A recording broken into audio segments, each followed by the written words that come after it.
This novel had only one reader, but the author persistently updated new chapters for many years, unexpectedly when the final chapter was released. It was also the moment the world in the novel became reality. Brutal demons gradually leveled up and escaped the game to attack humans.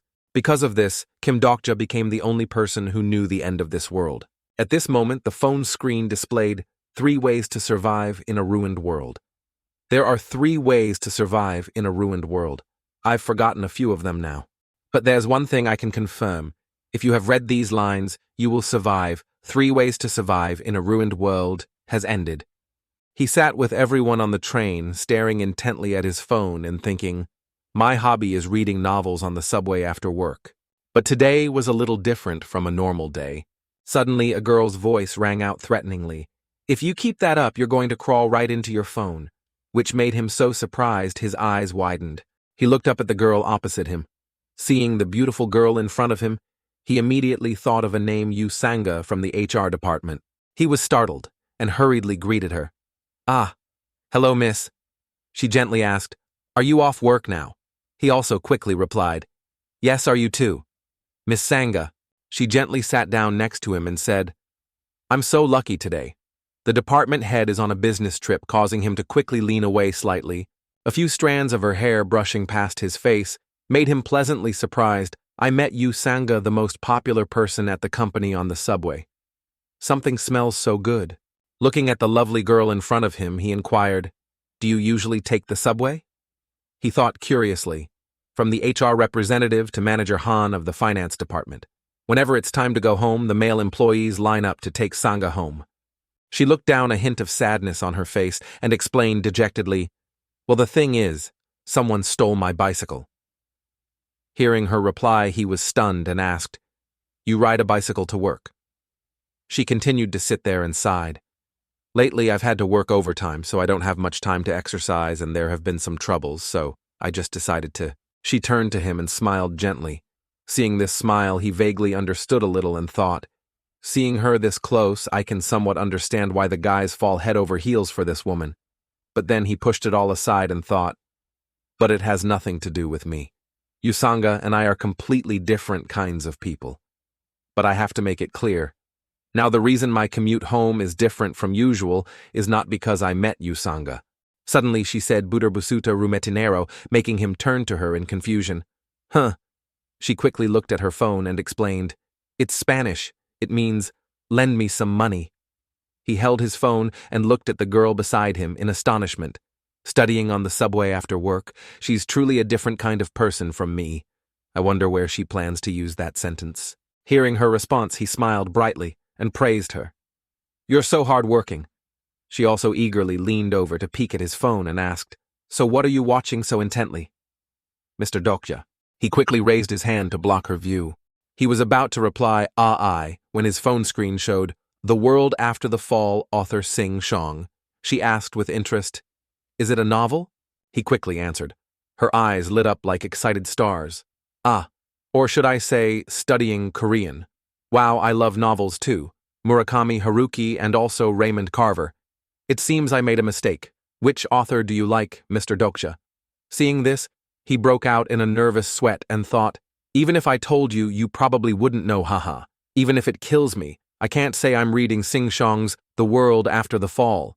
With a slightly better expression, he thought again, that's right. My hobby is reading web novels on the subway after work.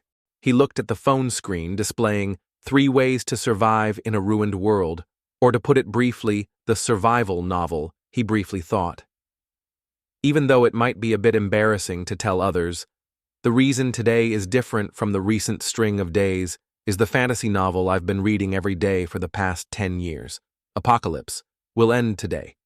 His phone lit up with dozens of messages and notifications, and he just briefly thought, some people might say it's just the end of a novel, but to me it's very special. I've been reading this novel since my last year of high school. He remembered the image of himself being bullied, huddled in a corner, playing with his phone, and thought, even when I was isolated by the school bullies. 2 images of himself sitting alone in the park, playing on his phone, came to his mind, or when I failed my exams and had to attend a third-rate university. He even recalled the image of himself in a military uniform fiddling with a computer, or when a damn random draw forced me into a frontline unit during my military service. He continued to look at his phone and sighed, and even now, after changing jobs to become a contract employee at a subsidiary of a large corporation, forget it, let's not talk about these things anymore. Anyway, there are no good memories, the emptiness when a world ends, and the satisfaction of seeing that world's ending. Today is the day the final part of Apocalypse is posted. Amidst the bustling crowd, he focused only on his phone, lost in his own world of thought. It's a super long web novel with 3,149 chapters, a long, arduous journey of 10 years from the end of childhood to the beginning of adulthood. He looked at the number of posted chapters with astonishing numbers. The author continuously posted over 3,000 chapters, even with only one reader, and this went on for more than 10 years. He thought, with emotion, Chapter 1 had 1,200 views. By Chapter 10 it dropped sharply to 20, by Chapter 50. It was only 12. And after that, sometimes it was just one view. Sometimes there were 2 views, but it was probably just someone who clicked by mistake, and then he thought very narcissistically. In that case, could this be a story just for me? He looked at the phone screen's display. Kim's Doc 6:50 p.m. To author, "You've worked hard all this time. I've been waiting for the ending." He briefly considered, I really want to send the author a donation, but thinking about my own life, he gave up. My salary is not abundant at all. It's just enough for my daily food and living expenses, so I can only leave a sincere comment to thank and greet them. He stared at his phone, lost in a stream of thought. I also tried writing suggestions, but in the end, I only got flamed, with words like, "Are you even a writer, attention seeker? If you can stand it, rereading it is quite interesting, but people are really too much." The girl beside him called out Mr. Dokja. Mr. Dokja. Ah, at that time, neither of us knew anything, did we? Ha ha. That's right, it feels like just yesterday, but the contract has already expired. Ha ha. Suddenly she realized something, broke into a cold sweat and looked at him petrified. He suddenly thought, I forgot. Usanga received praise from a foreign client and was promoted to a full-time employee. Suddenly the two of them started an awkward, intermittent conversation. Ah, that's right. My congratulations are a bit late. I'm sorry. Ha ha. I should have worked harder and taken a foreign language class for banking. Ah, no. Dokja see, there's still the competency assessment and... Looking at the beautiful girl in front of him, he had a tangled mess of thoughts. I hate to admit it, but the sight of Usanga talking looks wonderful. If this world were a novel, the protagonist would surely be someone like her. Actually, you can't blame anyone for that. I didn't try at all, but Usanga worked hard while I just sat and read web novels. While Usanga was studying hard, it's only natural that she became a full-time employee while my contract wasn't renewed. Suddenly she flinched. A drop of sweat rolled down her face and she called out softly, Mr. Dokja. He was suddenly dazed. Yes. She shyly and slowly stammered, If you want, I can tell you the app I'm using. He widened his eyes in surprise and thought, if my world were a different kind. Remembering the image of a cockroach in a box, he thought, then it wouldn't be the realistic kind of world. He sat in the middle of a crowded train holding an insect-catching net. He thought sadly, but a fantasy world. Sitting among so many people like this, he spaced out and asked, could I become the protagonist in a world like that? Suddenly, the train doors opened, and everyone became noisy and bustling again. She stood up and called Mr. Dokja. He immediately spoke up to refuse. There's no need, Miss Usanga, but his heart didn't know how to decide. I don't know, he thought indifferently in his heart. But if there's something I do know? Then he put on a cold expression and said bluntly, even if you show me that app, it won't do any good. He affirmed to himself that the world I live in is the clearly realistic kind. Looking at the bustling crowd on the train, he felt a little unfamiliar and thought, and in this world I'm not the protagonist, just a thing called Dokja reader, he said comfortably, because Dokja has Dokja's own life. Suddenly her expression was surprised. She adjusted her legs and curiously asked Dokja's life. In the end, she just turned to look at him with a reluctant smile and complimented AVN Dokja. That's a really good line. Ah, Usanga raised her fist in determination. Then I also have Usanga's own life, which made him sitting beside her happy as well. She turned as if she had learned a new lesson and said softly, I will also follow Mr. Dokja's example and be true to my own life. Hearing her believe that, he just silently turned his face away and thought, ah, being quiet should be fine, right? Suddenly the phone in his hand vibrated slightly. He looked at the phone curiously. A message, he thought in surprise. At that time, I was completely unable to predict it. Suddenly 3 words appeared on the screen. Thank you. His face went blank as he looked at the phone and wondered, could it be the author of Apocalypse? He glanced at the message and thought, the things that happened to me, just a moment later. The message continued to display asking, thank you. He also curiously sent another message. Mr. Author. The other side typed a reply. Thanks to you, I was able to finish the novel, and I also received an award for participating in a contest. He was so shocked he couldn't believe it, covering his mouth as he looked at the phone and thought, a contest, Apocalypse. It really is the author. He also curiously messaged back. Congratulations, sir. But what kind of contest was it? The other side still replied cheerfully. Because it's a private contest, you probably don't know about it. And there will be a paid chapter. The other side continued to send messages. The paid chapter will start from the final chapter posted today, and I also want to send a special gift to thank my reader. Could you send me your email address? Suddenly everything went dark. 2 pairs of horns appeared and he wondered, what is happening to this world? He looked at the screen and typed a reply, a gift. The other side replied without delay. Everything that's happening in this world is thanks to the reader. He stared intently at his phone and thought, the world. What does that mean? I don't really get it. And they said it was a private contest. They're not lying out of embarrassment, are they? Yusanga walked ahead of Kim Doksha, her face so cheerful it looked like it was about to bloom. A gift. Could it be a gift certificate? It would be great if it were a 50,000 won certificate. You have received a new email. Looking at the content on the card, he happily saved it and thought, wow, it's here. It's here. There's a gift to my reader. Thank you for everything, my beloved reader.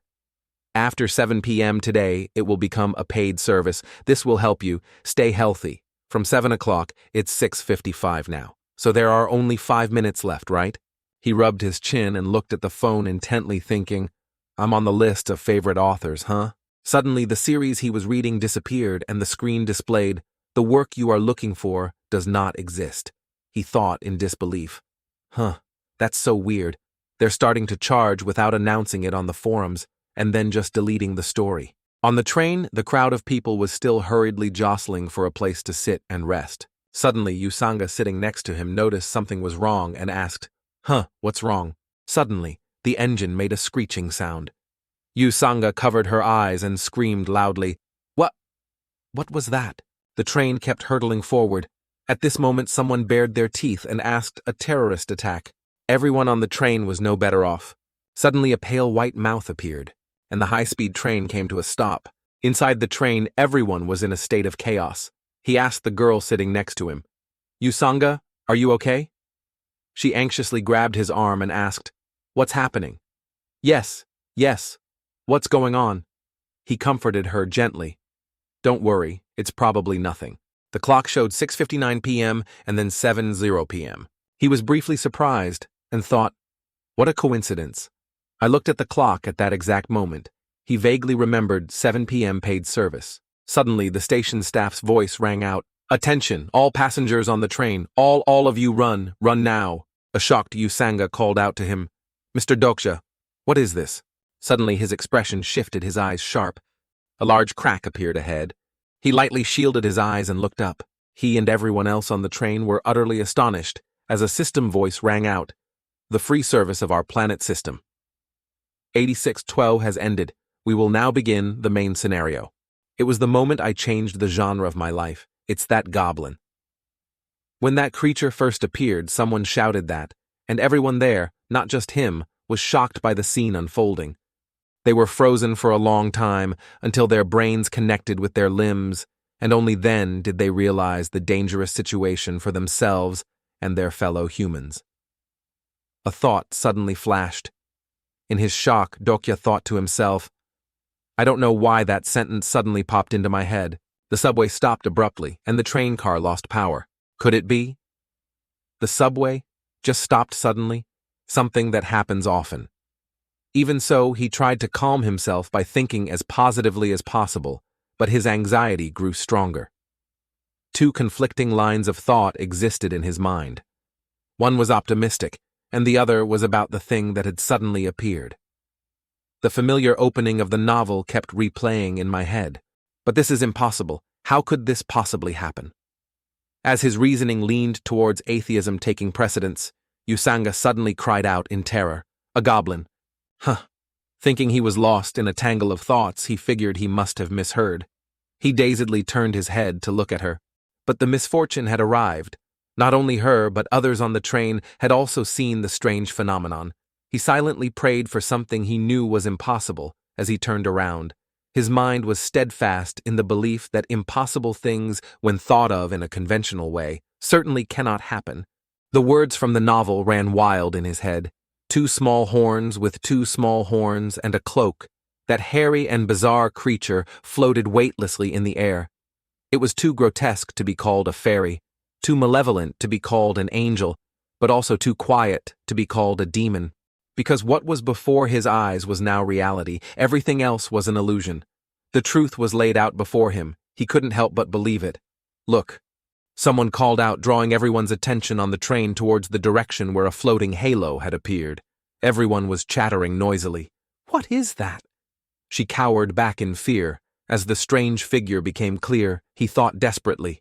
No, it can't be that is.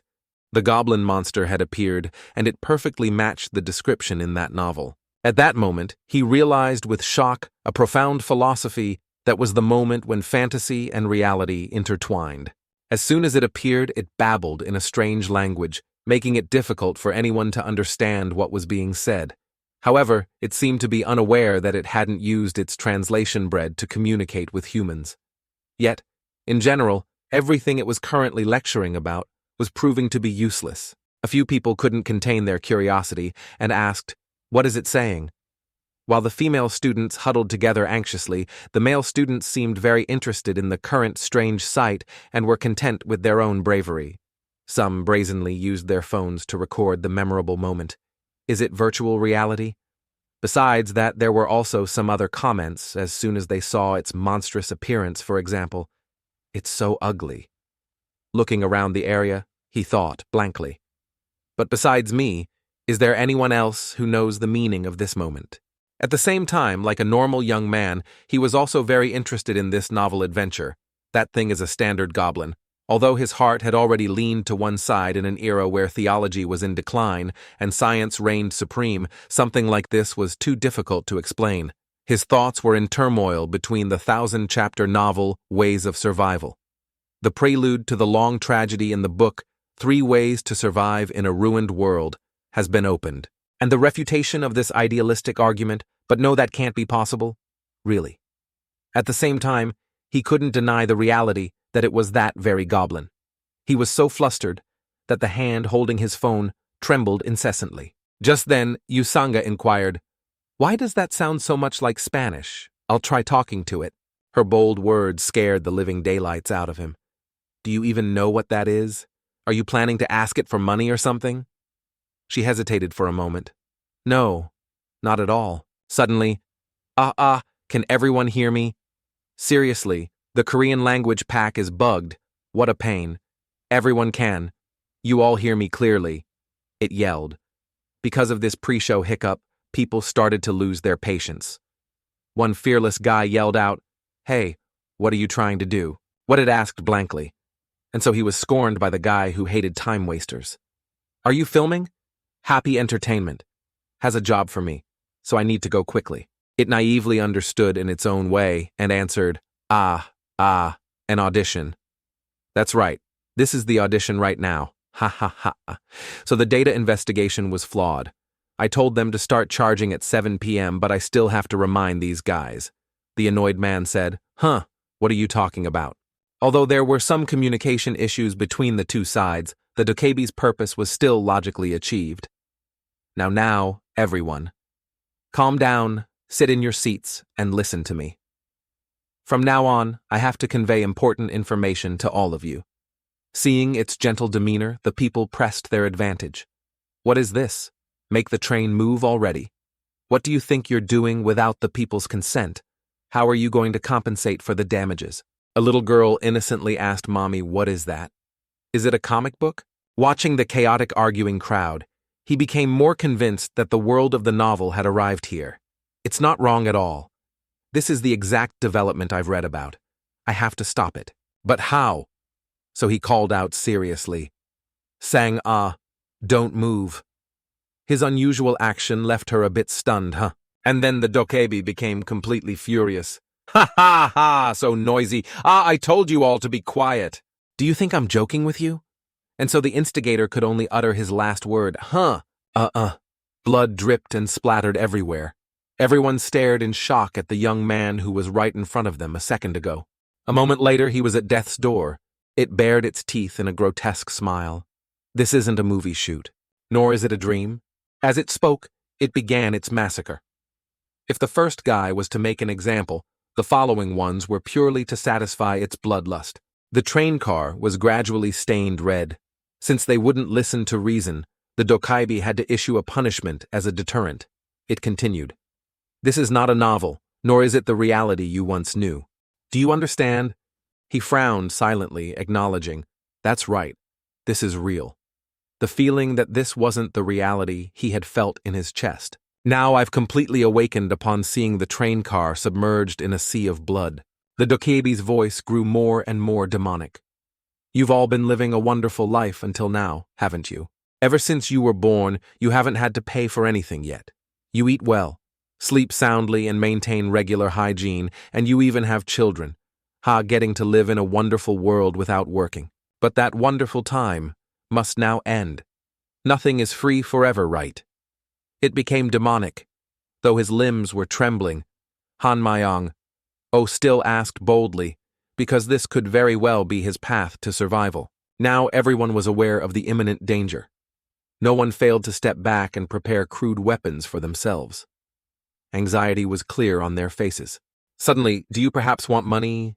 Though his limbs were trembling, Han Myung-oh still asked boldly, because this could very well be his path to survival. Seeing clearly who was speaking, he whispered to her, Miss Yu Sanga, isn't that our finance department head?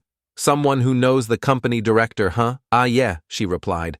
Seeing no reaction from it, he continued to show his sincerity as he often did. If you need money, I'll give you however much you want. Please accept it. And that's the kind of person I am. How much is enough? A check for a lot of money, or maybe two. Finally, it reacted. So you people intend to give me money? He nodded repeatedly. Just let me get out of here, and any amount of money is fine. Money, good stuff. A material that exists abundantly in the subjective, reciprocal relationships of humankind. As soon as he heard it say that he got his hopes up and thought nice as expected with money, anything is possible. Only to receive a bitter end. The dokebi raised its claws and burned all the paper money in his hand. At the same time, it lectured, but it's only effective within your space and time. In this vast world, that scrap paper has no value whatsoever. If you do that again, I'll have your head. So remember that he was stunned. My money. It frowned, pretending it was also very difficult for it to have to kill people. While you all are screaming here, the debt is getting bigger and bigger. Well, that's how it is. Earning money with your own hands will make you understand faster than me explaining it 100 times, right? Then its horns grew long and it flew above the players' heads. And it announced, Channel B 7623 has been opened. The constellations have entered. Note, it's constellations, not emperor. Everyone looked in panic at the virtual screen that appeared before them. What is that? Countless expressions appeared, some worried, some interested, or like him staring blankly at the virtual screen for a few seconds. He frowned worriedly because of the words. Main scenario has begun on the virtual screen. The specifics of main scenario 1 are as follows. Proof of value. Kill at least one living creature. Main classification difficulty. F. Time limit 30 minutes. Reward 300 coins. Failure, death. It wished them well in good faith. All right, good luck everyone. You must show me an interesting story. Then it smiled wickedly. Everyone was horrified by its demonic smile, and the You Live, I Die notification displayed on their personal virtual screens. Dokja's group were all surprised and scared when they realized something. A terrified and trembling Yusanga said, The police. She picked up the phone to call and said, No one is picking up. What do we do now? Dokja reassured Yusanga. Miss, you, Sangha, look at me. Don't panic. He asked her, you've played the dev team's game before, right? The one where the world is destroyed and only a few people survive? She replied fearfully, Huh, what are you talking about? Dokja continued to explain to Yu Sangha.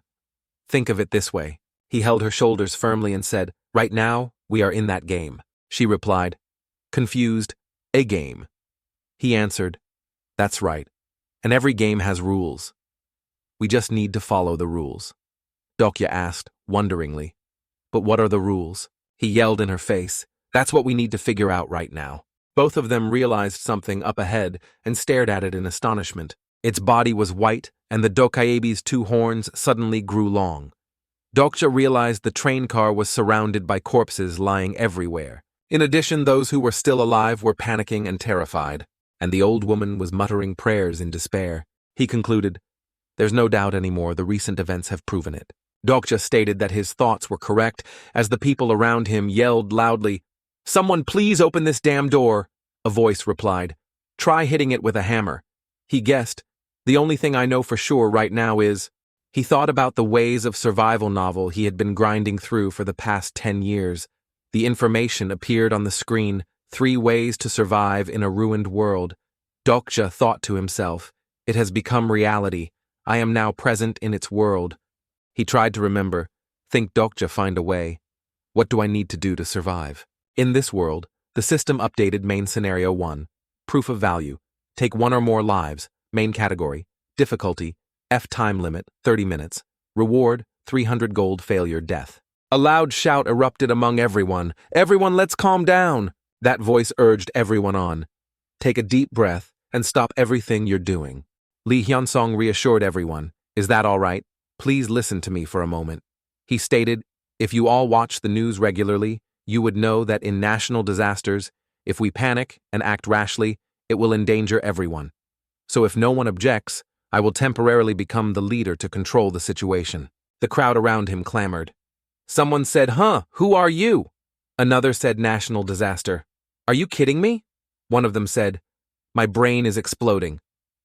Lee Hyun-song showed his name tag and said, I am. He explained to everyone, First Lieutenant Lee Hyun-song Unit 6502 of the National Army. The crowd buzzed. Someone said, First Lieutenant. Another said he's a soldier. Lee Hyun-song provided evidence for everyone to verify. This is a message sent from my unit just now. The people there were in an uproar. What now? One of them read the message and said, Damn, inbox, a level 1 national disaster has occurred. All units proceed to the assembly point immediately. The person reading the message panicked and said, a national disaster for real. The man in the white shirt lost his cool and yelled in his face, Hey, soldier, what the hell is going on? Lee Hyun-song replied calmly, I tried to contact my unit after that, but before he could finish, the helpless crowd yelled, What is the government doing? Call the president and ask. Lee Hyun-song stated, My apologies, but I'm just an ordinary soldier. I don't have the authority to contact the Blue House information about the Blue House Cheonghwa-dae, the official residence of the President of South Korea. The man in white yelled, Then why do you dare to volunteer to lead this situation?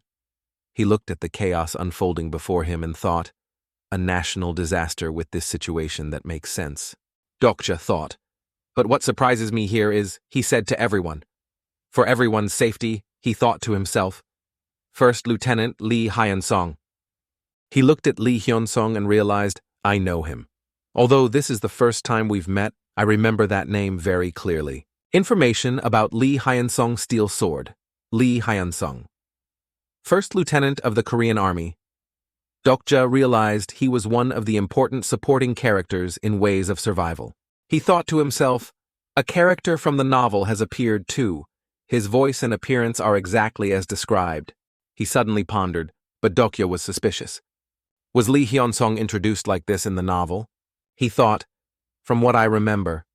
No, he didn't appear right at the beginning like this. Dokja added, his first appearance to the reader was after the first scenario ended. He wondered, so what does this mean? Dokja said helplessly. This sucks. If only I could read it again. Now maybe I could find the cause. One of them shouted, the Prime Minister is speaking live. It really is a level 1 national disaster. Usanga gave him the information, Mr. Dokja information, citizens of the Republic of Korea, news media information. Certain areas, including Seoul at present, are temporarily occupied by unidentified terrorists. The government will mobilize all rescue forces, police, and the military to quickly find a solution to deal with. He stated, I know this whole speech too. Terrorism. That's right. That's the most plausible scenario everyone could think of, but listening to it again, now it seems a bit funny. Everyone there was watching the news. Someone said, why is the Prime Minister speaking and not the President? Another said, rumor has it, the President has been killed. The rest of the group said in surprise, huh, really? Two young men stood shoulder to shoulder and asked. The guy in the gray shirt said, I don't know. It says so in the comments. The other one replied, and you believe that?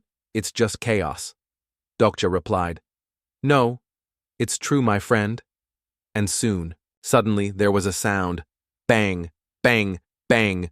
Oof! It scared everyone. Update the Prime Minister has by unidentified terrorists. All news systems experienced interference and lost connection. Beep beep. A loud voice said, everyone, I told you so. The Dokkaebi transformed into a giant and said, this isn't child's play terrorism. Everyone was terrified when they heard it speak. You still don't get it. Don't try to cling to hope. Don't you see how the current situation is just like in a game? Haha, according to the data, the people of this country are pretty good at games. He held his phone tightly as he listened to the Dokkaebi's update. Or, how about this? Let's increase the game's difficulty. As soon as it finished speaking, the system showed everyone 24 hours, 22 minutes. Everyone there was surprised. The Dokkaebi answered, that is everyone's time limit which has been shortened. It reminded them 10 minutes remaining. Information, proof of value, take 1 or more lives, main category, difficulty, F-time limit, 30 minutes, reward, 300 gold, failure death. The system displayed the report 10 minutes.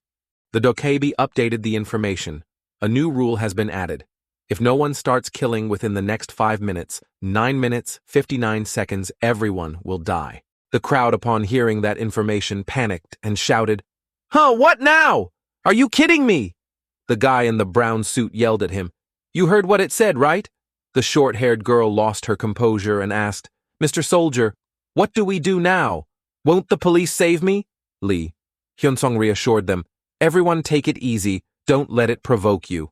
A scared Usanga clung tightly to Dokja. He realized, yes, everything is happening. As I predicted, Dokja stated, knowing that the current situation is the opening event of Ways of Survival. I still have a persistent feeling of unease. Dokja looked at the panicking man and said, the supporting character Lee Hyunsung has appeared, but he wondered why haven't I seen that person yet. Dokja thought he should have been here a long time ago. The pink-haired guy cried out in terror, ah! The scene became more chaotic with information about the next car. There's a murderer in that train car. Block the door. Don't let them through. Someone said we need to. A light shone on the people standing nearby and touched them. The guys standing nearby all yelled, ouch. They wondered, what is this? Something has appeared. The Dokkaebi reported, the train car will become sealed. No one in or out until the scenario is completed. It added smugly, haha, in some places the game has already begun, but there are still groups that haven't done anything. All right then. Consider it a gift of life. I'll let you witness the consequences if you're still rooted to the spot in 5 minutes. The system panel once again appeared before everyone. The guy with glasses saw it and exclaimed, huh? He realized, that's the uniform of Taepung Girls High School. The students in the projection screamed in fear. The Dokkaebi announced, the time limit is up. It added, the penalty will now be carried out. He tried to remember. The students panicked when they saw bloodstains appear in the classroom. Ah, help. The students yelled loudly, open the door, is anyone there? The short-haired female student cried out in despair. No. The people watching on the system screen said fearfully, oh my God. No one could believe their eyes, huh? The short-haired girl was choked to her last breath. Ugh, no resistance left. Gack. The hand choking the girl gradually loosened its grip, slowly opening her hands from the girl's neck. Everyone watching couldn't believe their eyes. The female student who did the choking stood observing her next target. Announcement from the system, survivors of channel 23515. The eyes of that female student were filled with murderous intent as she looked at her target update, Taipeng Girls High School Class, B Year 2. Lee Jihye. The Dakabi said loudly, "What do you think, fun as hell, right?" His hateful, murderous gaze stared intently at it. Dokja stood on his toes. Everyone had the same expression. One of them yelled loudly, "What kind of sick game is this?" Her hand, trembling with fear, touched him. Dokja observed the situation around him. He looked back and thought, "That's strange. Why hasn't that person appeared yet?" Dokja looked up the information and stated, "The events I can remember and the unexpected events are happening one after another." He realized the only way to get a clear grasp of the current situation was to reread Ways of Survival. But an announcement. The novel you are searching for does not exist. Dokja was flustered. The problem is, it's still locked. The series isn't famous either, so there are probably no other sites that have it. His pupils widened as if he had noticed something. Dokja discovered some information in the dialogue box. "Oh, wait a minute." He quickly read the message and said, "Don't tell me, could it be?" He couldn't stop being surprised. Dokja observed the file downloading an attachment, "Download 3 Ways to Survive in a Ruined World." He was surprised to find useful information in the dialogue box and attachment. "Download 3 Ways to Survive in a Ruined World." Dokja couldn't believe his eyes. He stared intently at it. He observed it multiple times before the information appeared on his device. He was horrified to discover, did the old author send me a copy of the entire novel as a gift? Am I holding a pirated copy? But the author sent it to me personally, so it should be fine, right? System update. You have received a special attribute. The special skill slot has been activated. He thought all survivors in Ways of Survival have special attributes as well as unique skills. Dokja stated, just like in a game. He closed his eyes and began to think, attribute window. So maybe I should start by understanding my own attributes and skills. He was surprised by the system that appeared announcing cannot activate the attribute window. Dokja said in surprise, "What?" He looked at it helplessly. Attribute window. Attribute window. Cannot activate the attribute window. I didn't know this could happen. If I can't open the attribute window, what should I do now? He quickly looked up information about it. Worried, he said, "Whatever. Let's open that other file first." Announcement. Your reading speed is greatly increased based on your special attribute. He was surprised to hear that information. His feet weren't steady on the floor. Dokja's mind was in a daze. What was that just now? My attribute. Dokja realized he had finished reading the first act of Ways of Survival in less than a minute, and thanks to that, he now understood information. In train car 3707, he saw people gathering at the rear door. He looked up at the room number. It was 3807. Dokja said, "This is car 3807, the source of my unease." He wondered, why are things happening differently from what I've read? Is it because my train car is different from the one the main character in the story was on? He calmly voiced his opinion. If that's the case, then what happened to the people in car 3807 in the novel? She quickly asked Mr. Dokja. Shouldn't we stop them? Dokja stated.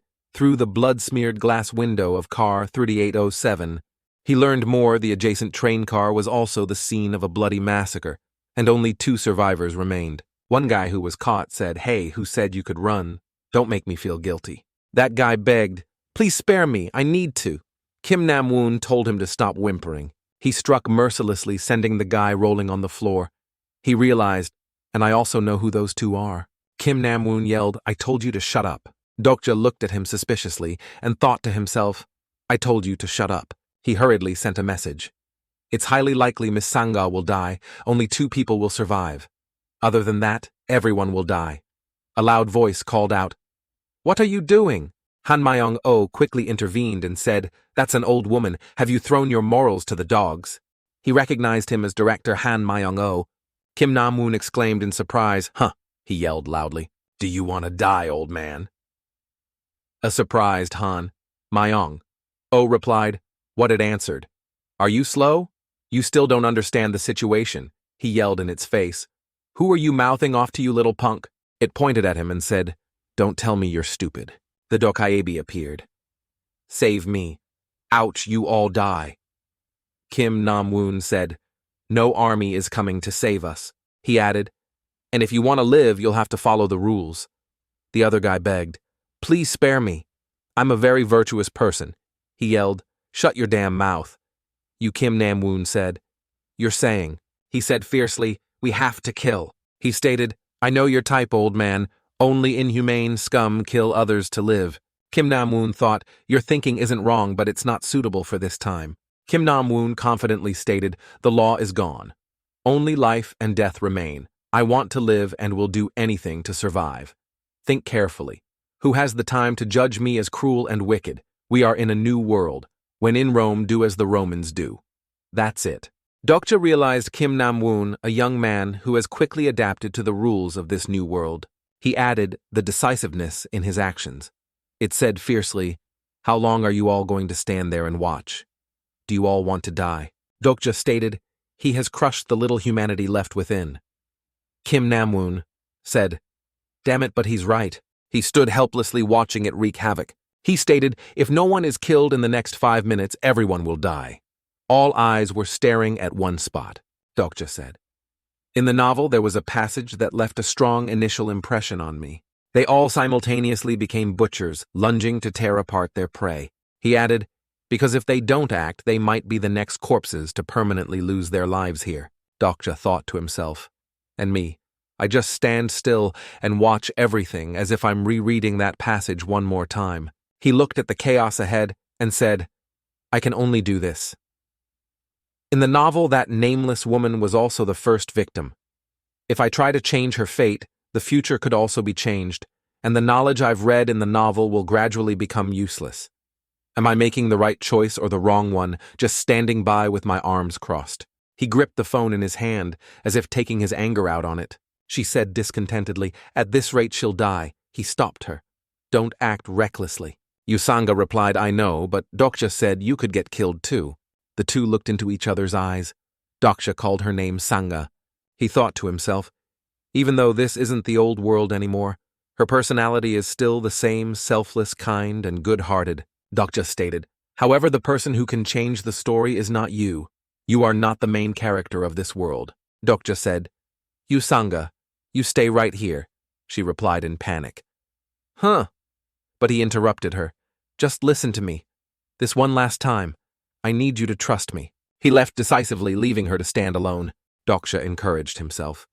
It might still be a bit early to intervene right now. The original plan wasn't like this, but I have no other choice. She called out to him earnestly. Mr. Dokja.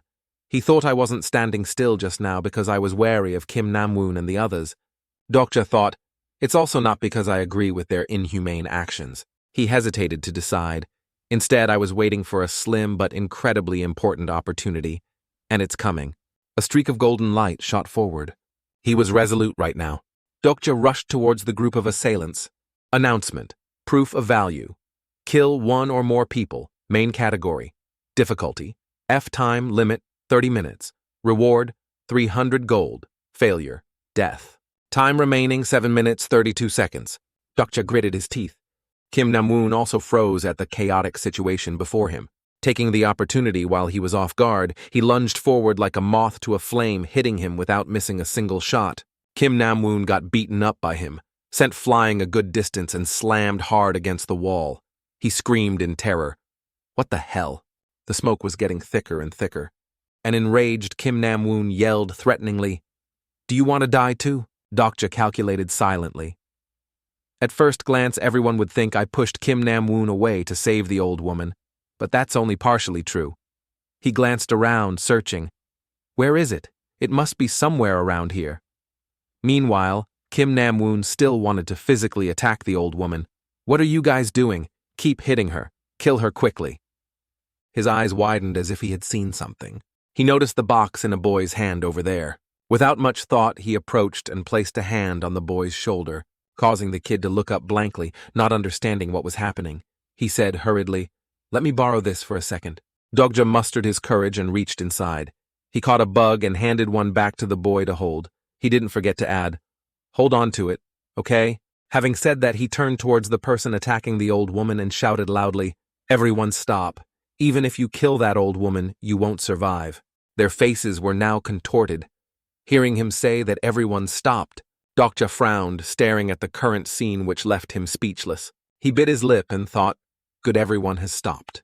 He tried to explain, let's say you all kill that old lady. Then what? Her death might help everyone extend their lives by another 5 minutes, and that's it. He posed the question, what do you do after that? Which made everyone freeze in place. Dokja continued to explain.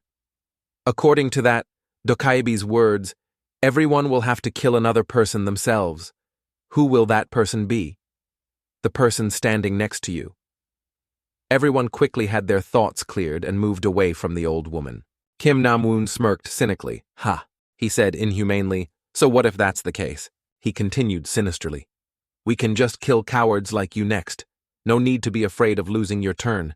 Everyone only has 2 choices, live or die. He looked at him fearfully, softly calling the name Kim Nam-woon. Suddenly he changed his attitude, smirking.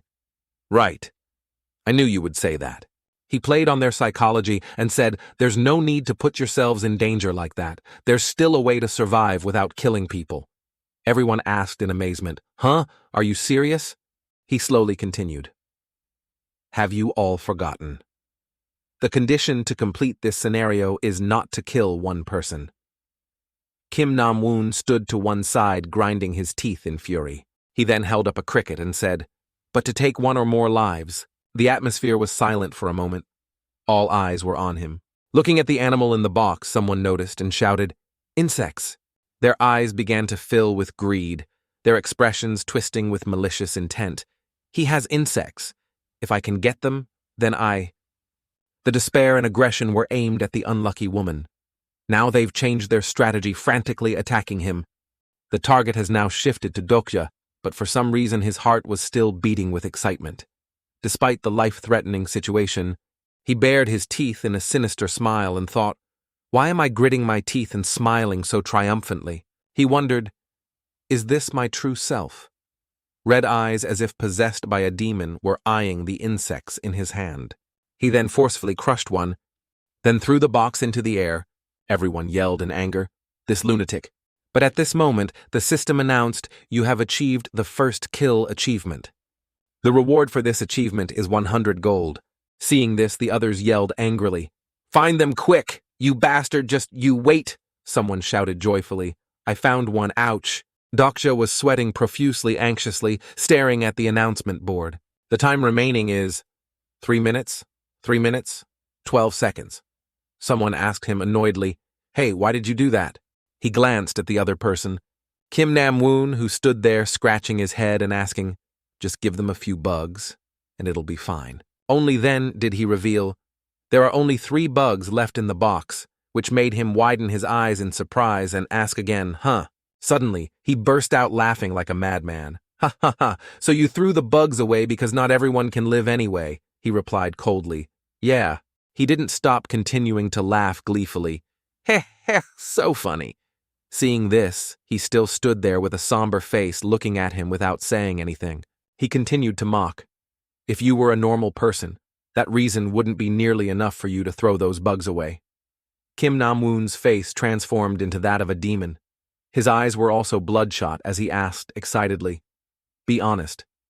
Now, it's because you wanted to witness this scene, right? He frowned, not answering him, and slowly sized up his opponent. This is the nature of Kim Nam-woon, cruel, indifferent, easily adapting to this lawless state. The system announced special skill, character list, has been activated. Looking at the punk in front of him, a series of powerful information appeared. Character information, name, Kim Nam-woon, age 19, sponsoring constellation. None 2 constellations are currently interested in this character. Special attribute, delusional, Chunabu. Special skills. Adaptation. LV3, knife fighting. LV1, corruption. LV1, basic stats, stamina. LV3, strength. LV4, agility. LV6, magic power. LV4, brief. Introduction. A teenager corrupted after a special event. Players are advised not to interact with this character much. Dokja asked curiously, character information. He quickly grasped the situation. I see. I can also roughly guess my own attribute. Of course, this punk has to be a Chunabu. Most of the Chunabu who appeared in Ways of Survival couldn't handle this harsh reality and committed suicide, Chunabu syndrome. However, Kim Nam-woon was completely different. He looked at the guy delusional demon Kim Nam-woon. I can only say this kid is no pushover. He had been waiting for the world's destruction for a very long time, which is why he could adapt so quickly. And right now, without waiting for him to finish his thought, he excitedly proposed again. Cooperate with me. You seem pretty capable. The system immediately announced. The character Kim Nam-woon has a good impression of you. Your understanding of the character Kim Nam-woon has increased. He was also stunned by this feigned innocence. He's proposing to form a team with me. The notification reminded him again. Main Scenario 1. Proof of value. Take 1 or more lives, main category difficulty. F-time limit, 30 minutes reward, 308 gold, failure death. And the time remaining is 2 minutes and 59 seconds. The train car was filled with smoke and fire, and corpses were scattered everywhere. The number 3707 was clearly visible through the thick dust. A pair of legs parted a path through the fire, a black coat fluttering in the smoke. The person stood before the car door. Inside, screams echoed. Where's the bug? I just saw it get lost, it's mine. Amidst those felled by the flames, Dokja said, Sorry, but I'm not a big fan of teaming up. His calm demeanor was a complete contrast to Kim Nam-woon's. He scratched his head and chuckled. Is that so? What a shame, Dokja analyzed. If I accept Kim Nam-woon's invitation, I can guarantee my survival right now. Someone who hasn't read Ways of Survival would agree to team up with the kid immediately. He was extremely clear-headed. However, I know everything, his past, present, and even future. So I chose the answer most beneficial to myself. Kim Nam-woon patted his shoulder and said with a laugh, Well then, please step aside for now. I need to finish off that old hag over there. He gave a wicked, perverted smile. Only then can I survive, right? But his wrist was grabbed. He was stunned to realize Dokja was trying to stop him. He glanced at him coldly. What now? Are you some kind of superhero for justice now, or do you have multiple personalities? Kim Nam-woon uttered insulting words. I guess all adults are bastards. Dokja also couldn't contain his anger and remembered meeting him in person. Reminds me of why I hated this character so damn much when reading the novel. You curse adults, but in a few years, you'll be a grown-up too, you brat. He violently yanked his hand away and cursed. Turns out you're the type of person I hate the most. The system immediately popped up a notification. The character Kim Nam-woon now despises you. Your good impression of Kim Nam-woon has decreased slightly. Without a word, he attacked, I told you. He swung a powerful blow that grazed past him. Get out of the way! Unexpectedly, he dodged it, which surprised him. Oh, you're fast. He gritted his teeth and thought I knew you would do that. In the end, I still have to face him. Kim Nam-woon swung again, but he blocked it with his elbow. Try blocking this one. He clutched his aching arm and realized that's the special skill of the Chunabu attribute. At this moment, Kim Nam-woon's body was enveloped in a bizarre purple-black energy corruption skill, LV1. Even Dokja had to be horrified. He can use it. He was lucky to dodge this blow. Kim Nam-woon's strike cracked the floor. He laughed with delight. I don't know what this is, but this power is awesome. Dokja quickly recalled the principle. Because of Kim Nam-woon's immense potential, the main character had agreed to cooperate with him. Despite his crazed and arrogant nature, the system immediately announced, Your understanding of the character Kim Nam-woon has increased. He clutched his injured shoulder, gritting his teeth and calculating, Do I have to use that thing now? A system panel appeared, stunning him. You have met the conditions to use a special skill, Omniscient Reader's Viewpoint, LV1. Omniscient Reader's Viewpoint. What is this? Inside, the train car curses echoed ceaselessly. Damn it, where did all the bugs go? The constant tremors made the others panic. What's that sound? On the other side, Kim Nam-woon was still attacking Dokja, but without success. Despite trying, he still couldn't hit him. He furiously yelled, Damn dog! His eyes had become crazed. Why can't I hit you? He was so tired he was panting, thinking, fighting with faith, kid? The special skill, Omniscient Reader's Viewpoint, LV1, has been activated. He glanced at the notification panel like a flash-right shoulder. Dokja immediately dodged to the left. He swung his fist again. Face. He stepped back and dodged the blow right in front of his face. His fist barely missed him. As soon as he activated his second skill, Omniscient Reader's Viewpoint, I can read all his movements with absolute precision. Kim Nam-woon's power seemed to shatter. He roared in anger. I'm pissed now, dodge this, you motherfucker. Dokja, sitting on the ground, calculated. But it's only useful for dodging. I don't have the strength to counterattack. I need to find a way to stall for more time. He said to him, You have 2 minutes left. Kim Nam-woon immediately cursed. Damn it. His eyes darted towards the target. Dokja also instantly realized, if he kills that old woman, he'll complete the scenario.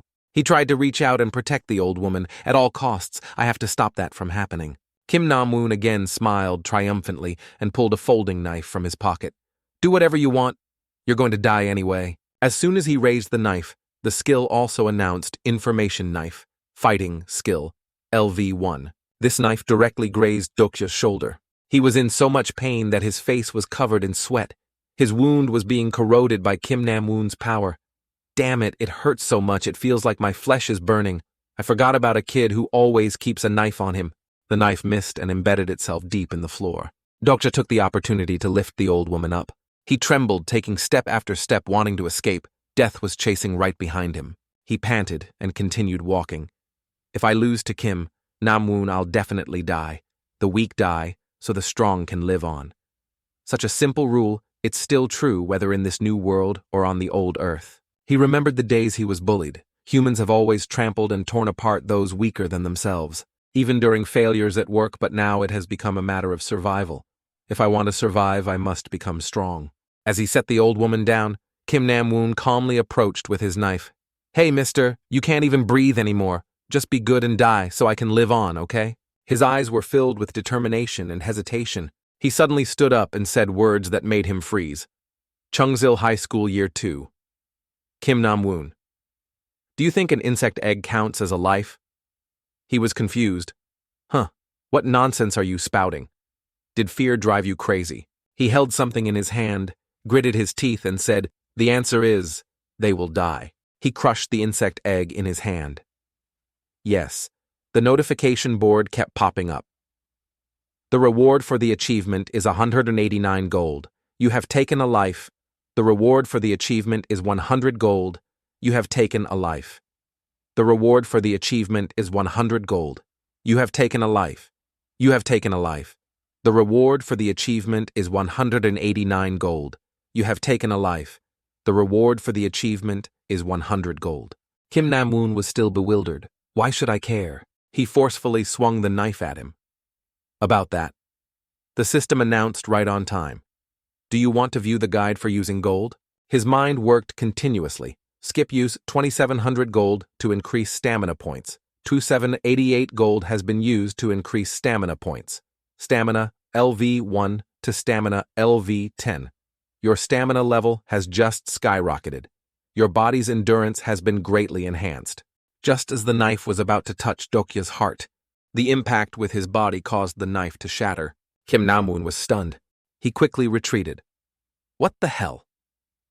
Dokja's voice rang out calmly again.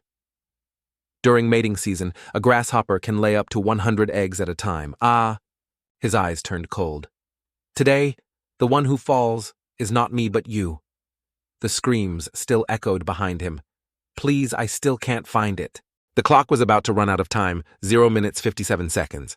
Kim Nam-woon tried to act calm. He screamed and lunged with his knife. Shut up and die obediently. Why aren't you dying? He was worried and sweating. Damn it. The countdown had reached its final seconds. When it reached 0, time limit has expired. Commencing penalty execution. Unceasing screams echoed along with streams of fresh red blood. No. The system displayed a notification. Main scenario 1. Proof of value complete. Bugwang line train. Number 34 Nada 34 car. Babur 3887. 5 survivors. The Dokaibi covered its mouth and chuckled. My, what happened here? I was only gone for a moment to check on the other train cars. Corpses were strewn all over the train car. Luckily, it had magic. Otherwise, it would have been drowned in this pile of corpses. If it were unlucky, it might even trip over one corpse and fall flat on its face in front of another. The glossy train floor was stained red with blood half dried and half still smeared everywhere, creating a deadly scene where the person who could stand calmly here looked more grotesque than ever. The 5 of them stood alone in the vast train car. More or less, they all kept a safe distance from each other, and none of them were untouched by dust and blood.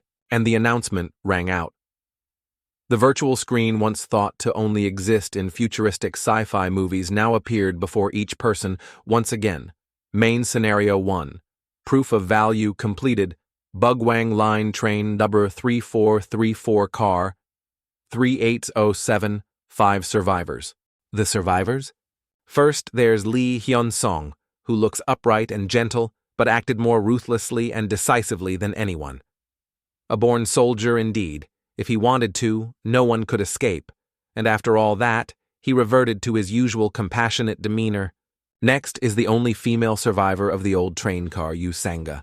Among the 5, she was considered the most unscathed, but no. Because of that, one might think she's weak or something similar, and perhaps because it was the first scenario, she still retained some kindness that shouldn't exist in these times. Third is Lee Gil-young, an emotionless kid, whose strength or weakness cannot be judged. By some twist of fate among the survivors was also Han Mayong-oh. To him, human lives were like trash. He only lamented the money that the Dokkaebi mercilessly burned away. A person who should have survived was now lying sprawled on the ground, Kim Nam-woon, a tragic sight too pitiful to look at. Beside the blood-stained uniform was the knife that ended his bright future, and the last survivor stared blankly at the tragic scene. Kim Dokja. Compared to the beginning, he now looked far more inhuman. No longer the atheist who dreamed of saving everyone. Now he has embarked on an acting career within the novel. He read, shedding sweat and blood to pave his way to the top. The recent memories still occupied his mind. When it was near the end, he still couldn't escape his unnecessary humanity. Throwing the life-saving knife clattering to the ground and begging for help from the very species that had just taken countless lives. "Save me. Please save me. I'm begging you," he asked in a low voice. "Why should I do that?" he explained in agony. "Your life is very important. Everyone knows that," only to receive a bitter reply. "But that concept only exists in the old world. When in Rome, do as the Romans do." "You said that yourself while beating up that old woman," he broke out in a cold sweat, begging in despair. "No, I don't want to die. Please, please, and he collapsed like so many before him while he silently watched the end. Hot blood left a long streak on his cheek. His heart had grown cold. "You were right. I'm just like you. I could have saved everyone." To say, "I have no regrets," would be a lie. But what surprises me is how can I be so calm? After everything, it's as if I've just read a chapter of a novel. A flicker of shock crossed his eyes as he looked at his reflection in the glass. The notifications didn't stop there. They continued to harass the players. "You have taken a total of 124 lives. The amount of gold rewarded to you has been halved because the lives you took were incapable of resisting. You have received 6,200 gold. Automatically deducting the gold used to upgrade your stats, you have received 3,500 gold." At that moment, he suddenly realized his face had become shiny at some point. The bloodstain was gone, and from the window, the entire train car was gradually cleaned as if the massacre had never happened, following the system's mechanical announcement. "You have received the Mass Murderer achievement. You receive 380 gold as a stage clear bonus. You lose 190 gold to pay the channel usage fee, calculating additional rewards." The group stared blankly at the phenomenon in the train car. Only he understood clearly the old world had been destroyed and a new world was being born. They were overjoyed to hear the familiar chugging sound. "Hey, the train is moving. We'll finally get to go home. Hey." And he watched blankly. At this moment, through the window, they noticed the strange sight of the outside world. Monsters had taken over the sky. It was impossible to distinguish between the color of smoke and stray bullets and the orange hue of the sunset. He blankly exclaimed, "What kind of monster is that? My goodness." She looked outside in shock. The Dokkaebi reappeared with first words that were very out of place. "Ooh, wonderful." As for him, he could comfortably accept that he was the only reader who knew the end of this world, and they were ready for the next battle. Outside, monsters roamed everywhere. The roads were in endless gridlock. They got closer and closer to the monster, and because of that, they could clearly see its bizarre shape. When the chugging sound stopped, he held his head and screamed his lungs out. "The train has stopped. That serpent is going to attack us." However, after waiting for a long time and seeing nothing, he became a little suspicious. He opened his eyes, and his heart skipped a beat, realizing the monster was near the train, but just glided past. It didn't even touch the train. In contrast to everyone's bewilderment, he now had an omniscient status, so there was no reason for Dokja not to have some information about it. Information about the monster ran through his line of thought. That serpent is a monster, species called ichthyosaur, a sea serpent, a giant python. Common folk call it by many names. Later on, everyone would know it was a grade 7 monster in ways of survival, but for now, they could only be like him, peeking and observing with a question, what the hell is that thing? In short, the scenario is the most important thing in this world. As long as we are protected by the limits of the scenario, we won't be attacked by monsters. And now he glanced at the Dokaebi floating happily above. 1, 2, 3, 20, 21, a whole 21 constellations. No wonder it's so happy. Looking at its shrinking clear galaxy, he thought idly. The basis for this Dokaebi's leisure is that the stars above its head represent the number of constellations connected to this channel. Speaking of constellations, they are mystical entities that exist in the world of ways of survival. They are the ones who started all of this so they could sit and observe humanity from an indeterminate galaxy. To put it simply, they are like nobles watching slaves through a channel broadcast by the Dokaebis. Therefore, the names scenario and actor are quite accurate, both elegant and correctly reflecting their current status as entertainers, just playthings for the beings above. He silently remarked, 21 stars isn't necessarily a lot, but for an apprentice, Dokaebi, like it's quite good. Look at it, shaking its butt, happily. Ignoring it, he turned back to Kim Namwoon. If everything develops as in the story, Kim Namwoon will kill most of the people on the train and survive. But, suddenly a notification appeared. Due to the influence of Kim Namwoon's death, 2 constellations now hold a slight animosity towards you. It's not hard to know the reason. He guessed, before a few constellations supported him, so when he was killed, those constellations would turn to hate me. Looking at the notification again, he then picked up the knife from the ground. Thinking idly, the constellations are involved now. Things are starting to get serious. How ironic. Just a moment ago, I was the one observing everything. But now I've become the one being observed. One moment he was mocking his own drifting fate, the next. A notification heralding a future of endless money rang out. A few constellations really like your performance. The constellations have sponsored you 500 gold. He was silent for a moment. Actually, it's not hard to understand. If there are constellations that hate me, there will also be constellations that like me. He thought simply. And so malicious thoughts occupied a part of his mind. Fine. If you all like to watch, then keep your eyes peeled and see. And in the end, you'll have to pay the movie ticket price with your own lives. Suddenly, Mr. Doksha, are you okay? He came to his senses. Waiting for him was her worried gaze. He was a bit startled at first. Sang-ah. I'm sorry, but I couldn't save her. Only when he said it did she realize. Silent for a moment, she hesitantly asked, but how could you? He didn't understand what she meant. It seems the two weren't on the same page yet. So she decided against it. Never mind, it's nothing. Anyway, thank you very much. It made him even more confused. Only at her last words did he roughly understand.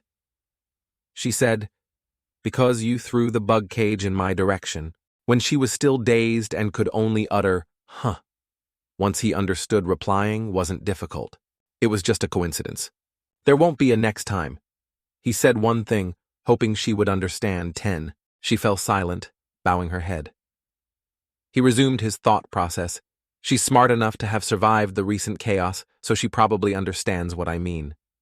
My decision saved a few people, but also caused a few to die. Therefore, I have no reason to be happy right now. Because it was in a good mood, the Dokaebi looked much easier to talk to. It grinned from ear to ear. The faces here are all very promising, aren't they? The number of 5 people is also acceptable. After saying a few perfunctory words of congratulations, it turned back to curry favor with the constellations, and at the same time, thank you for the enthusiastic support of the 21 constellations watching this channel. You are number 1. He had lost interest in the constellation issue ages ago. What he was paying attention to was 5 people more than I thought. Lee Hyunsung is not surprising. His stamina and agility are very good. Lee Gilyong, probably this kid? He glanced at the kid huddled alone in a corner. Back then he also received it, and amidst the chaos he was calm without a trace of fear. He survived until now. He placed a hand on the boy's shoulder, softly calling "Kid." The child turned his head warily. He asked sincerely, "Do you want to live?" He explained this action. This isn't out of pity. To be precise, this action is hypocrisy, exploitation. Completing his line of thought, he offered, "If you do come with me," and a notification appeared. "A few constellations were moved by your kindness. The constellations have sponsored you. 200 gold. By now, he wasn't excited about this small amount of money. After all, his life wasn't even guaranteed. This amount of money isn't even enough for offerings at my grave. He thought to himself, people can think I'm inhuman or whatever they want. I just want to survive in this world. Because I know the future events and how this system works, what I need to do now is attract the attention of the constellations. Seeing the boy had warmed up to him, he reached out and friendly patted the boy's head.